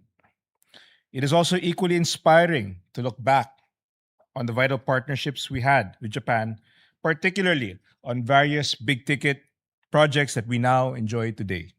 Through our active partnership with the Japan International Cooperation Agency, Japan has been a significant contributor to the strengthening of our national development plans and continues to be an important partner for us till this day. And I remember when I was serving in government as the Secretary of Public Works, every month we would have regular meetings with the Japanese government regarding our projects. And regularly, we'd always meet with the JICA. So it was a big part. And I can say from personal experience that the Japanese government has been generously giving their support to our infrastructure programs. And this has been going on for a very long time. And for that, we should all be very thankful for their support to our nation building. Through our partnership with JICA, we will soon enjoy improved public transportation through the Metro Manila Subway and the North-South Commuter Railway and other various infrastructure and development projects all throughout the country. Mr. President, beyond infrastructure and economic development projects, security cooperation has also reached unprecedented milestones for Japan and the Philippines. We became the first country in Asia to sign and ratify a reciprocal access agreement with Japan, which enhanced the efficiency of cooperation between the armed forces of the Philippines and the self-defense forces of Japan. The Philippines has also become the sole partner nation to have received Japan's official security assistance for 3 consecutive years. I would also like to highlight that our ties to Japan have been elevated to a comprehensive strategic partnership, which placed our friendship at a much higher tier than before, allowing us to pursue heightened levels of cooperation and strategic alignment across various sectors. On a different note, the significant uptick of Filipino tourists in Japan, hitting an all-time high of 900,000 visitors in 2025, signifies that our bilateral ties with Japan is also deepened through cultural and people-to-people exchanges. Through our continuous diplomatic relationship with Japan, more Filipinos will get to enjoy Japan at a personal and cultural level, and vice versa. So, Mr. President, as we move towards our 70th year of diplomatic ties with Japan, I am confident that our relationship will further blossom into a holistic and fruitful cooperation for both our countries' development, as manifested by the success of the past 7 decades of our partnership. Again, welcome Ambassador Endo Kazuya to the Senate. Thank you for gracing this chamber with your presence. And of course, I'd like to also thank you on a personal note, Ambassador, for always being so gracious. And on behalf of my family, the whole Senate, we wish you the best always. And you please always remember you have a friend in the Philippines who you can always come back and visit. So thank you very much, Ambassador. Thank you very much, Majority Mr. Leader. President. Thank you very much, Senator Mark Villar. Last but not the least, our distinguished Minority Floor Leader would like to be recognized. We recognize our distinguished Minority Leader, Senator Alan Cayetano. Thank you, Mr. Senate President, His Excellency, Ambassador Endo Kazuya, dear colleagues.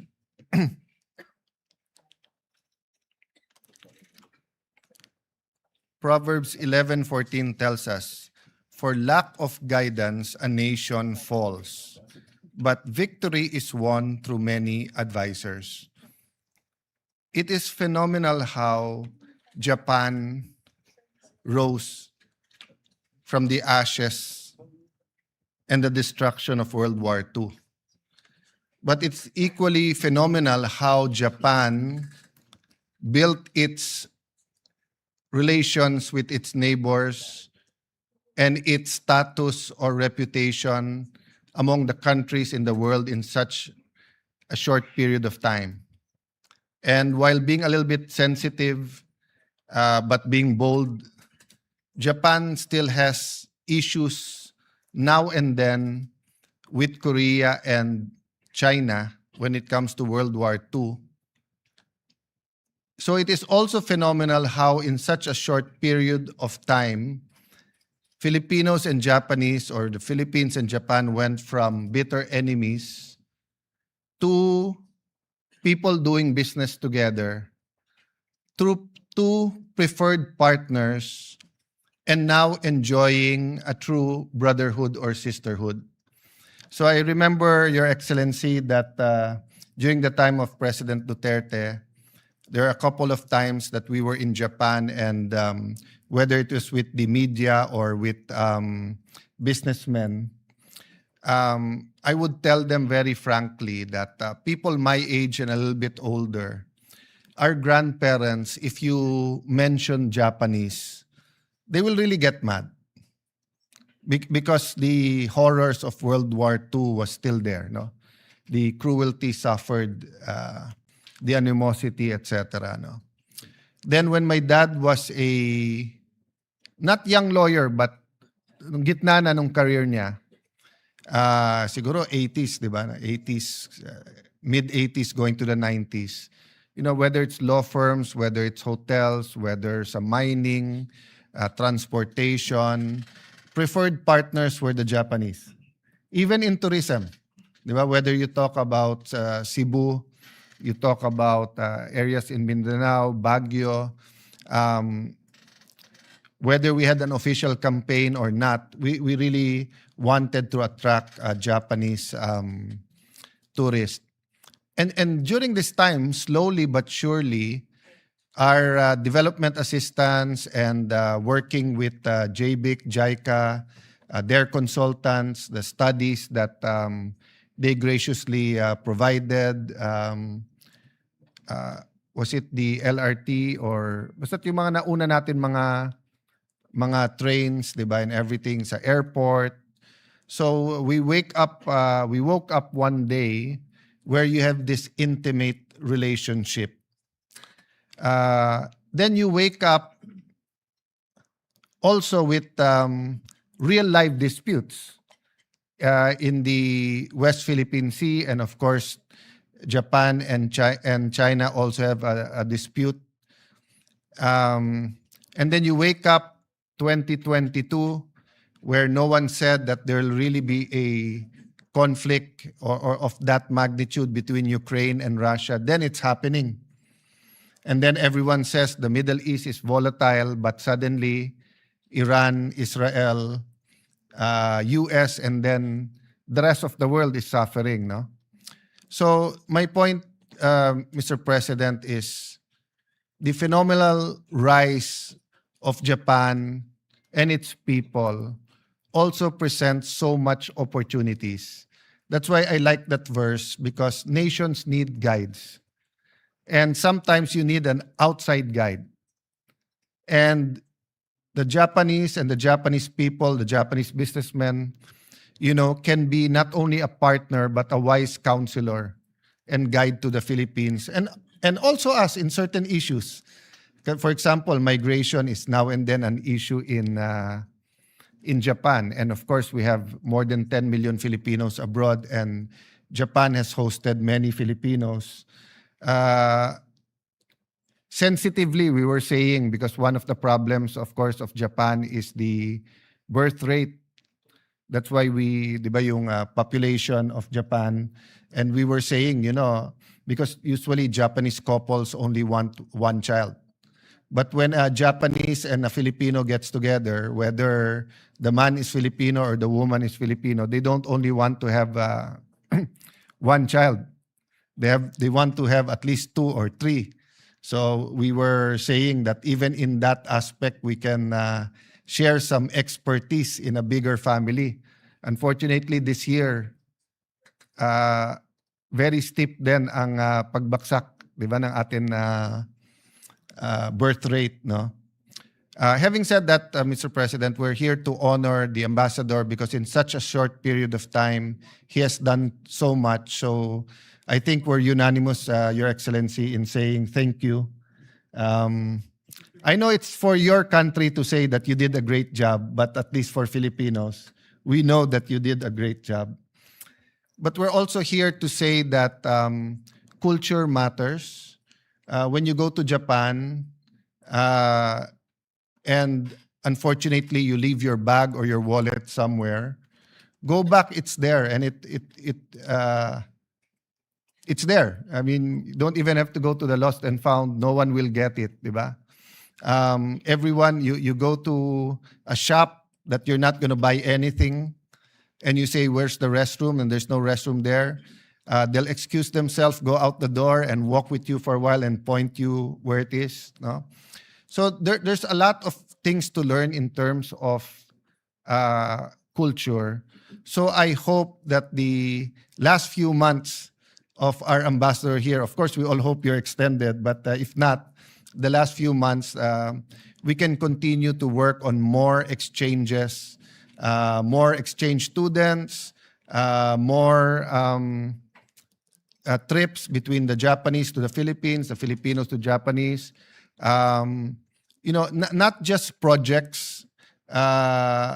We will not cement a relationship literally by just infrastructure projects using cement, but we will cement the relationship by people-to-people exchanges. And of course, we have a very good ambassador also in Japan.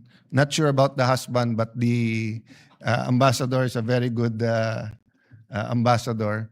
And lastly, we honor the leaders of Japan that regardless of our foreign policy, regardless who our president is, they're there to help.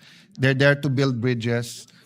Medyo nainggit din ako sa ibang mga colleagues natin, especially kilala nila yung mga prime minister, defense minister, yung iba may kilala silang mga artista ng Japan. Ako kasi ang kilala ko si Pikachu, si Monkey D. Luffy, si Nami, Blastoise, si Psyduck, no?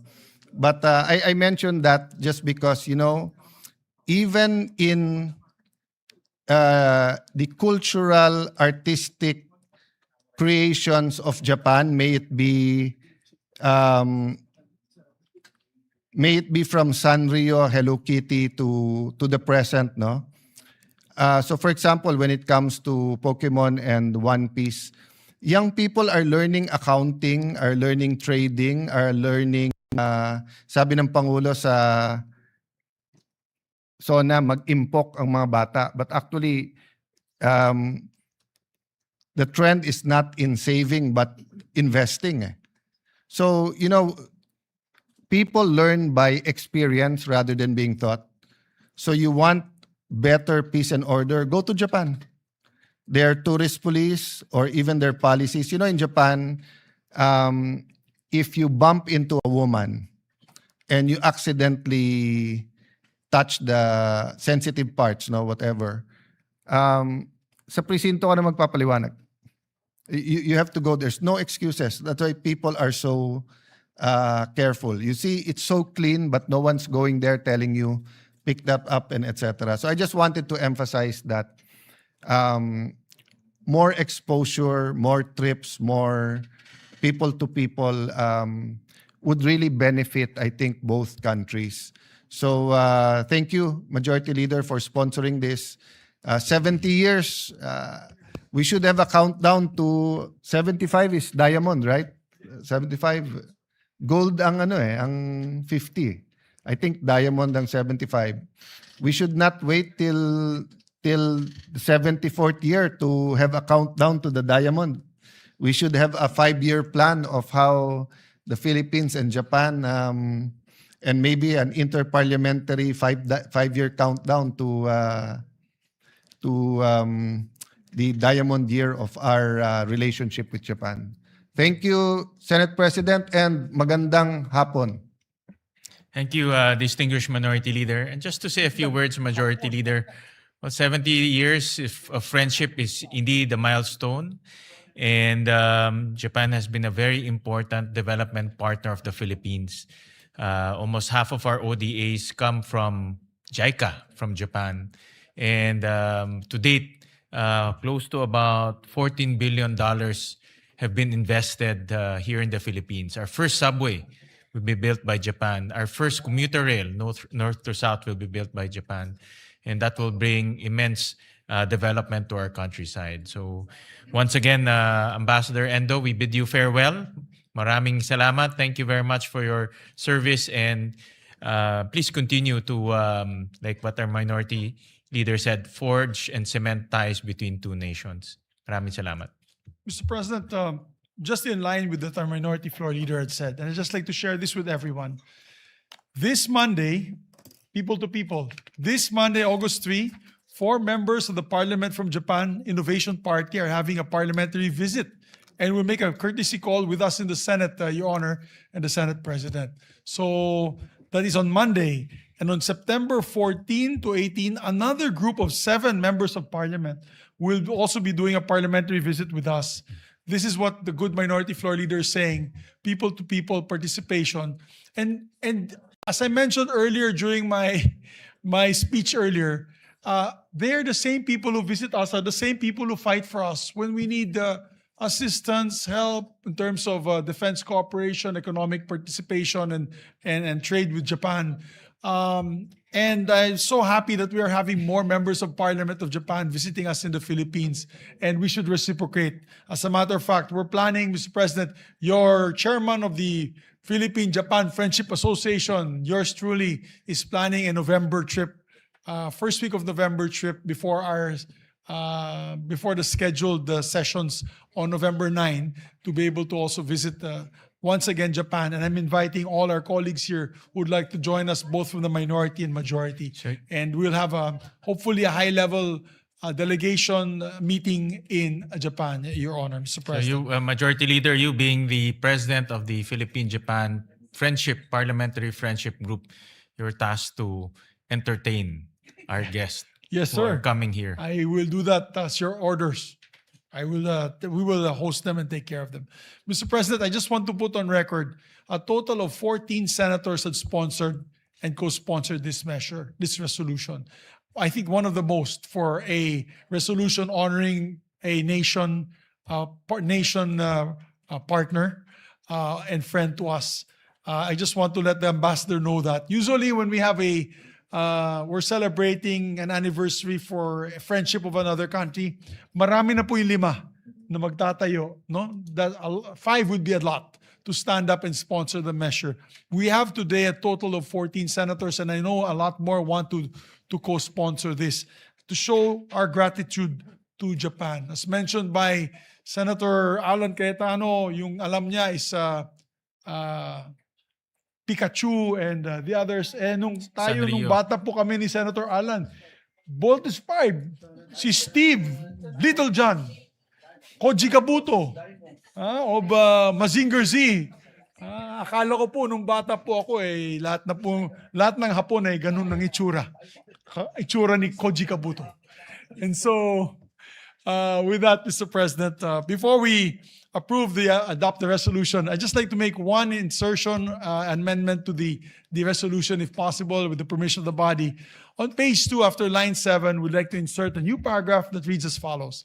Whereas the long-standing partnership, mutual trust, and strategic alignment between the Philippines and Japan is further exemplified by high-level engagements, including the historic address of Prime Minister Kishida Fumio before a joint session of the Philippine Congress in November 2023, the first of its kind by a Japanese Prime Minister, and the address of President Ferdinand Marcos Jr. before a joint session of the National Diet of Japan in May 2026, a rare distinction and regarded as a high diplomatic honor.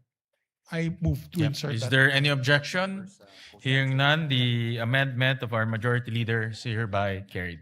And Mr. President, with the permission of the body to make all members, all 24 members of this institution, as co-authors and co-sponsors. I so move, Mr. President. All senators are deemed co-authors and co-sponsors of the said measure.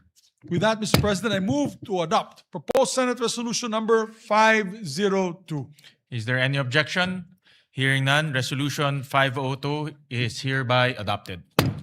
May I ask for a minute Congratulations. suspension? Thank you, Mr. President. May I ask a minute suspension of our session to give the parchment, the resolution, to our distinguished Honorable Ambassador Endo Kazuya. Session suspended.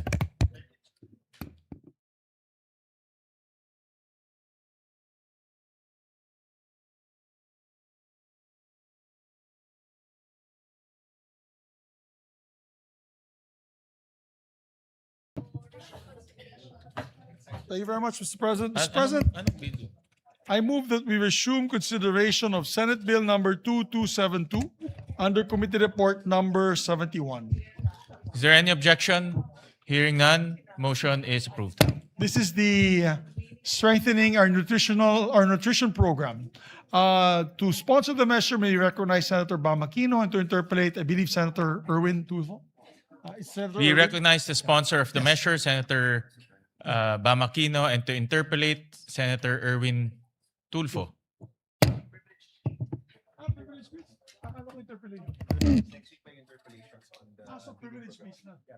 Oh, okay. Mr. President, I stand corrected. Apparently, when Senator Bamakino approached me, that he and Senator Erwin would speak, I thought it was for his bill. Apparently, it's for privileged speeches. Yes, so, they are both scheduled to give privileged speeches. So with that, I withdraw my motion, Mr. President, for reconsideration or consideration of these measures. Is there any objection? Hearing none, the motion of the majority leader is hereby approved. May we recognize our minority floor leader, Mr. President, to elect the members of his minority bloc for chairmanships Yes, of his we committees. recognize our distinguished minority leader, Senator Alan Thank you, Cayetano. Mr. President. And to accommodate our majority leader said we want to get to work despite our schedule. So may I also, I will read first those that are pending, then may I also manifest those have been read, but there might be some changes. So for the Committee on Public Works, Senator Mark Villar. For the Committee on Public Works. For the Committee on Cooperatives, Senator Marcos. For the Committee on Culture and Arts, Senator Legarda. For the Committee on Public Information, Senator Padilla. For the Committee on Sustainable Development Goals, Innovation and Futures Thinking, Senator Pia Cayetano. For the Committee on Tourism, Senator Marcoleta, who is celebrating his birthday today. For the Committee on Civil Service, Government Reorganization and Professional Regulation, Senator Legarda. For the Committee on Cultural Communities and Muslim Affairs, Senator Padilla.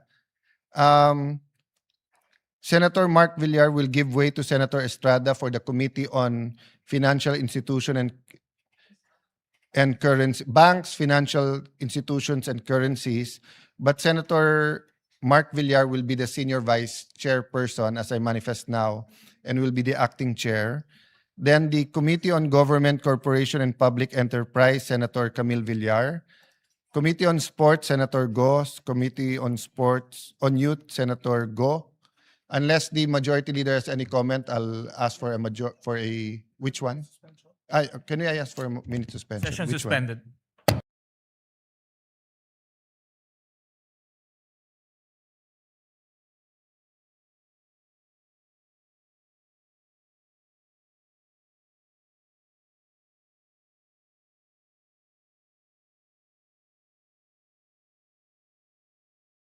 Sir President, to make the correction, so Senator Mark Villar will continue to be chairman of the Committee on Banks, Financial Institution, Currency. Then I withdraw the nomination of Senator Jinggoy for the Committee on Public Works.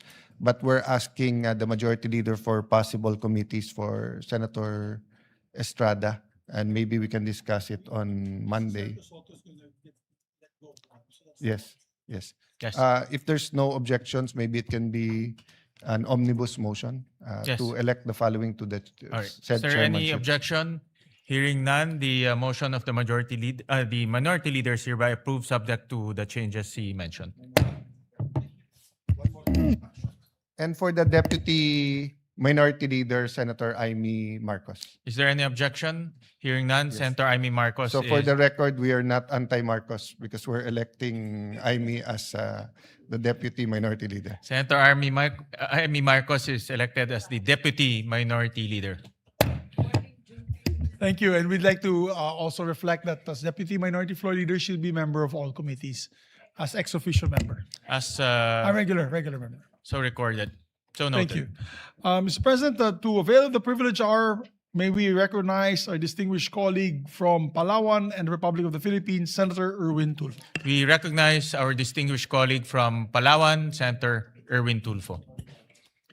Maraming salamat, Ginoong Pangulo. Maraming salamat, Majority Floor Leader. Mahal na Pangulo, mga kasamahan. Ang kuryente o elektrisidad ang pangunahing nagpapatakbo sa ating mga tahanan, paaralan, ospital, mga negosyo at maging sa ating pamahalaan. Sa madaling sabi, kung walang maasahan at abot kayang kuryente, mahihirapang umunlad ang ating bayan. Ngunit kamakailan lamang nag-number 1 po ang Pilipinas sa Southeast Asia. Hindi po sa larangan ng sports, hindi po sa larangan ng edukasyon o ekonomiya, kundi last June, we recorded the highest electricity rates in Southeast Asia at 13 pesos to 14 pesos per kilowatt hour. Sa bawat pagtaas po ng singil sa kuryente, nababawasan po ang budget ng pamilyang Pilipino para sa pagkain, pambili ng gamot at pagpapaaral ng mga anak. Every peso added to the electricity bill is a peso taken away from a Filipino family's take-home pay. Mr. President, batid ko na hindi sapat na magreklamo lamang tayo sa mataas na singil sa kuryente. Bilang mga mambabatas, tungkulin nating kumilos para maibsan ang paghihirap ng ating mga kababayan. Accordingly, this representation has filed 3 complementary measures aimed at providing immediate and meaningful relief to Filipino consumers. Una, ang proposed Senate Resolution number 537 na naglalayong imbestigahan ang kasalukuyang pulisiya ng paniningil ng systems loss charge. Ang systems loss ay binubuo ng technical losses na natural na nangyayari sa transmission at distribution ng kuryente. At ang non-technical losses dulot ng illegal connections, jumper, meter tampering at pagnanakaw ng kuryente. Maaring may legal at technical na batayan ng systems loss charge. Ngunit isang bagay ang malinaw, Ginoong Pangulo.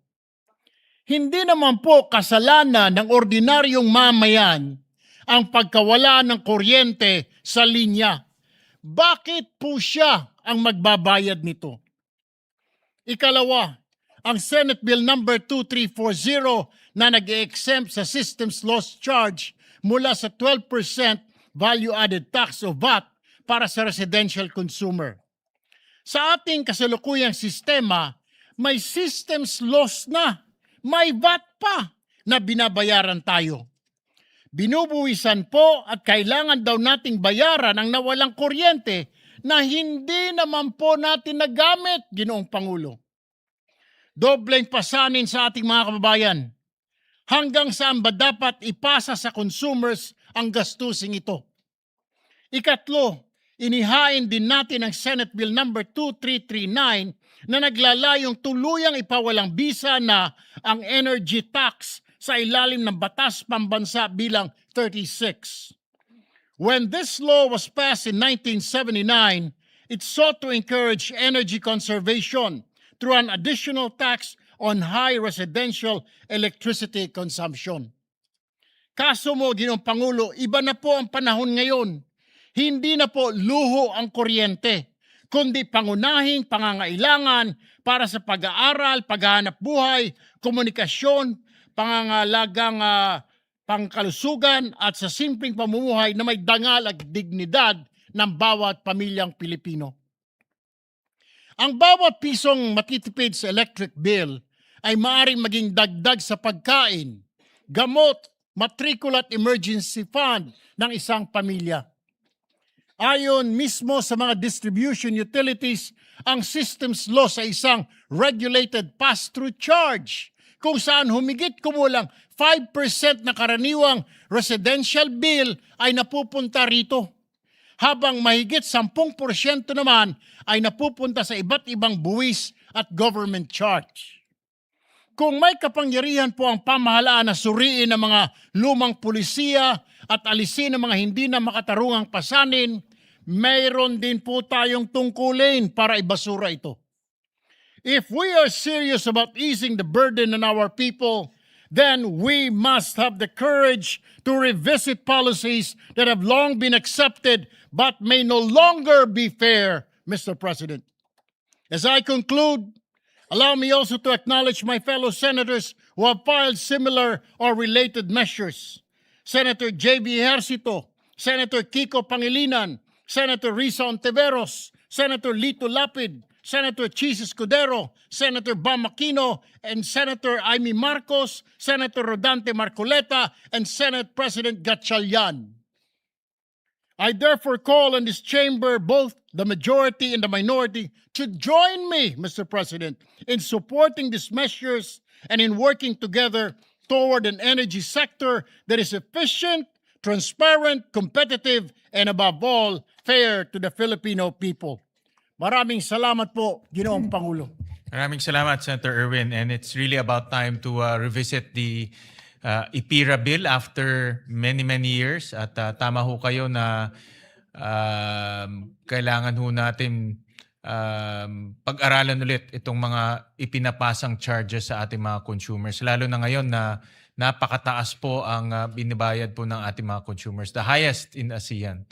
So maraming salamat. The sooner we can get this hearing going, the better for our consumers. Senator Bam Aquino, I think you'll also deliver a privilege speech. We recognize the gentleman from Tarlac, Senator Bam Aquino. Maraming salamat. Mga kaibigan, mga kababayan, Mr. President, karangalan ko po ngayon na pag-usapan ang isang bagay na talagang nakakabahala. Ang estado ng ating maliliit na negosyo or MSMEs. Bago pa man po tayo pumasok sa Senado, malapit na po ang maliliit na negosyo sa ating puso.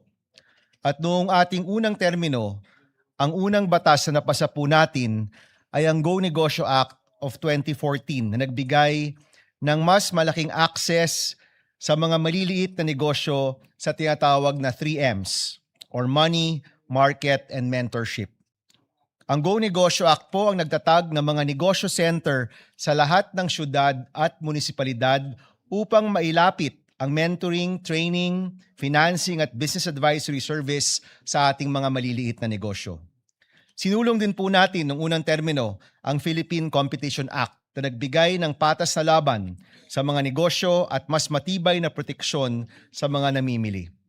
Kaya napakalaking karangalan po na bumabalik tayo bilang chairperson ng Committee on Trade, Commerce and Entrepreneurship.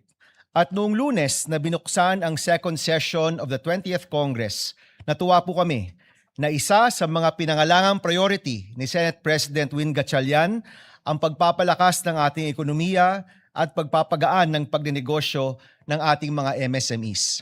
Ito rin po ay naging panawagan ng Pangulo sa kanyang SONA na tulungan ang mga maliliit na negosyo sa gitna ng krisis ng pagtaas ng presyo ng bilihin, kuryente at krudo. Mr. President, bilang chairperson ng Senate Committee on Trade, Commerce and Entrepreneurship, handa po ang komite na tugunan ang mga pangailangan ng mga maliliit na negosyo na siyang 99% ng lahat ng rehistradong negosyo sa ating bansa. Ito po ang 5-point agenda ng committee upang matulungan ang mga maliliit na negosyo at upang palaguin ang problemado nating ekonomiya. Una po, dagdag suporta para sa MSME. Priority po natin ang amendments sa Magna Carta for MSME at sa Go Negosyo Act. Alam niyo po, nagbago na ang muka ng maliliit na negosyo. Nung una po nating term, nung pinasa ang Go Negosyo Act of 2014, nasa isip po namin ay sari-sari store at karinderya. Pero ngayon po, kasama na sa listahan ng MSME ang mga online seller, ang mga freelancer, ang mga content creator, ang ating virtual assistant at maging mga magsasaka at maliliit na food processor. Kasama rin po sa MSME ang ilang startup, social enterprise at iba pang mga makabagong negosyo. Kaya panahon na pong i-update ang mga batas para i-define ang MSME, para mabigyan sila ng tulong at para matugunan ang mga panibagong pangailangan at panibagong anyo ng ating micro, small, and medium enterprises. Kasama rin po dito ang pag-amendya sa ating unang batas noong 2014, ang Go Negosyo Act. Layunin po nating gawing mas makabuluhan ang bawat negosyo center para maging tunay na katuwang ng bawat maliit na negosyo at entrepreneur. Palalawakin po natin ang access to capital, access to microinsurance at iba pang suportang kailangan ng ating maliit na negosyo. Pangalawa po sa agenda, panahon na rin pong seryosohin ang creative economy bilang isa sa mga bagong makina ng paglago ng ating ekonomiya. Matagal na po tayong nanonood, nakikinig at natutuwa kapag kinikilala ang mga Pilipino sa pandaigdigang entablado. Mula BINI, SB19, Filipino filmmakers, animators, game developers, Filipino fashion designers, graphic artists, writers, meron pong renewed interest in Filipino culture, food, and creativity. Kaya kailangan po nating suportahan at tulungan ang industriya na ito. Ang inspirasyon po natin ang Coca ng Korea, kung saan saklaw po ng ahensyang ito ang pagpapalaganap ng Korean culture sa buong mundo.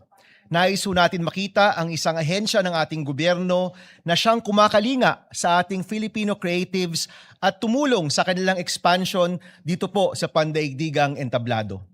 Third agenda po, isang massive local farmer and MSME support and voucher program.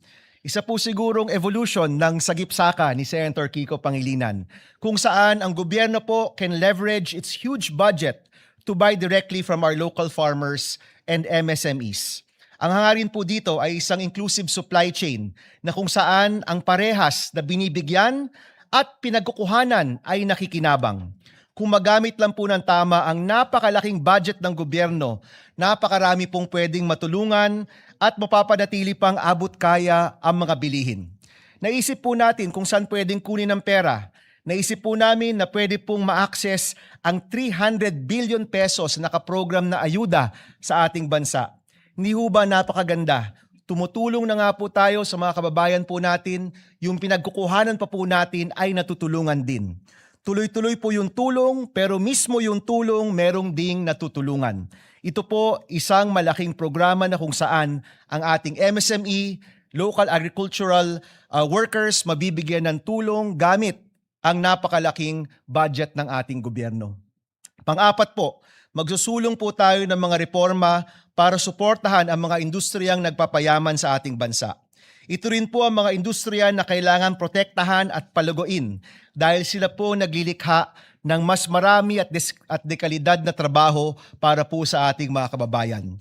Kabilang po dito ang IT BPM industry, ang semiconductor at electronics industry, kasama rin po ang shipbuilding na kasama sa blue economy. Sa opisina po namin, ang tawag namin sa industriyang ito, mga team payaman, dahil ito po yung mga nagpapayaman sa ating bansa. Panglima po at panghuli, magsasagawa po tayo ng mga pandinig upang solusyonan ang mga nagpapahirap sa buhay ng mga maliliit na negosyo. Ito naman po yung team pahirap. Naghearing na po tayo dito. Naghearing na po ang Blue Ribbon po noon tungkol po sa mga LOA ng BIR na minsay ginagamit bilang pagkakataon para sa panggigipit at pang-aabuso. Ito po isa sa mga pahirap sa ating maliliit na negosyo. Nandiyon po yung FDA kung saan napakabagal ang pagproseso at nagiging hadlang sa pagpasok ng mga produkto sa merkado. Nandyan po yung Bureau of Fire kung saan napakaraming reklamo pagdating po sa di makatwirang inspection fee at yung pagbebenta ng mga fire extinguisher at iba pa. Ilan lang po ito sa mga nagpapahirap sa mga maliliit na negosyo na kailangan na pong itigil at hanapan ng solusyon. Mr. President, alam po natin na hindi madali magnegosyo sa Pilipinas. At ayon rin po sa mga eksperto, inaasahan pong tataas ang presyo ng bigas at presyo ng bilihin sa mga susunod na buwan. Now is the time to come together to help and protect our countrymen from price shocks, to support their businesses para lagi pong may trabaho ang bawat pamilyang Pilipino. Ito po ang 5-point agenda ng inyong Committee on Trade, Commerce and Entrepreneurship. Tulong sa mga maliliit na negosyo, panibagong mga programa para sa isang inclusive economy, suporta sa ating creative economy at mga industriyang nagpapayaman at nagbibigay ng trabaho sa Pilipinas at pagtigil ng mga nagpapahirap sa mga negosyante. Ito po yung pangako natin sa bawat maliit na negosyo na araw-araw pong nagsusumikap para sa kanilang pamilya at sa kanilang mga empleyado. Kasama niyo po ang Senado sa paglikha ng mas maraming trabaho, mas maraming oportunidad at mas maunlad na kinabukasan para po sa bawat Pilipino. Maraming salamat, Mr. President, and we hope for everyone's support for these measures. Thank you very Maraming much. salamat, Senator Bam. At yan po ang nakakalungkot. Gobyerno pa mismo nagpapahirap sa mga maliliit nating mga negosyante. Kaya maraming salamat at ito ay pinag-usapan natin. At the sooner we can get that hearing, the better, so that we can help our MSMEs, mga maliliit nating negosyante. Maraming salamat sa privilege speech. Majority Leader? May I just ask for a minute suspension, Mr. President? 1 minute, session suspended.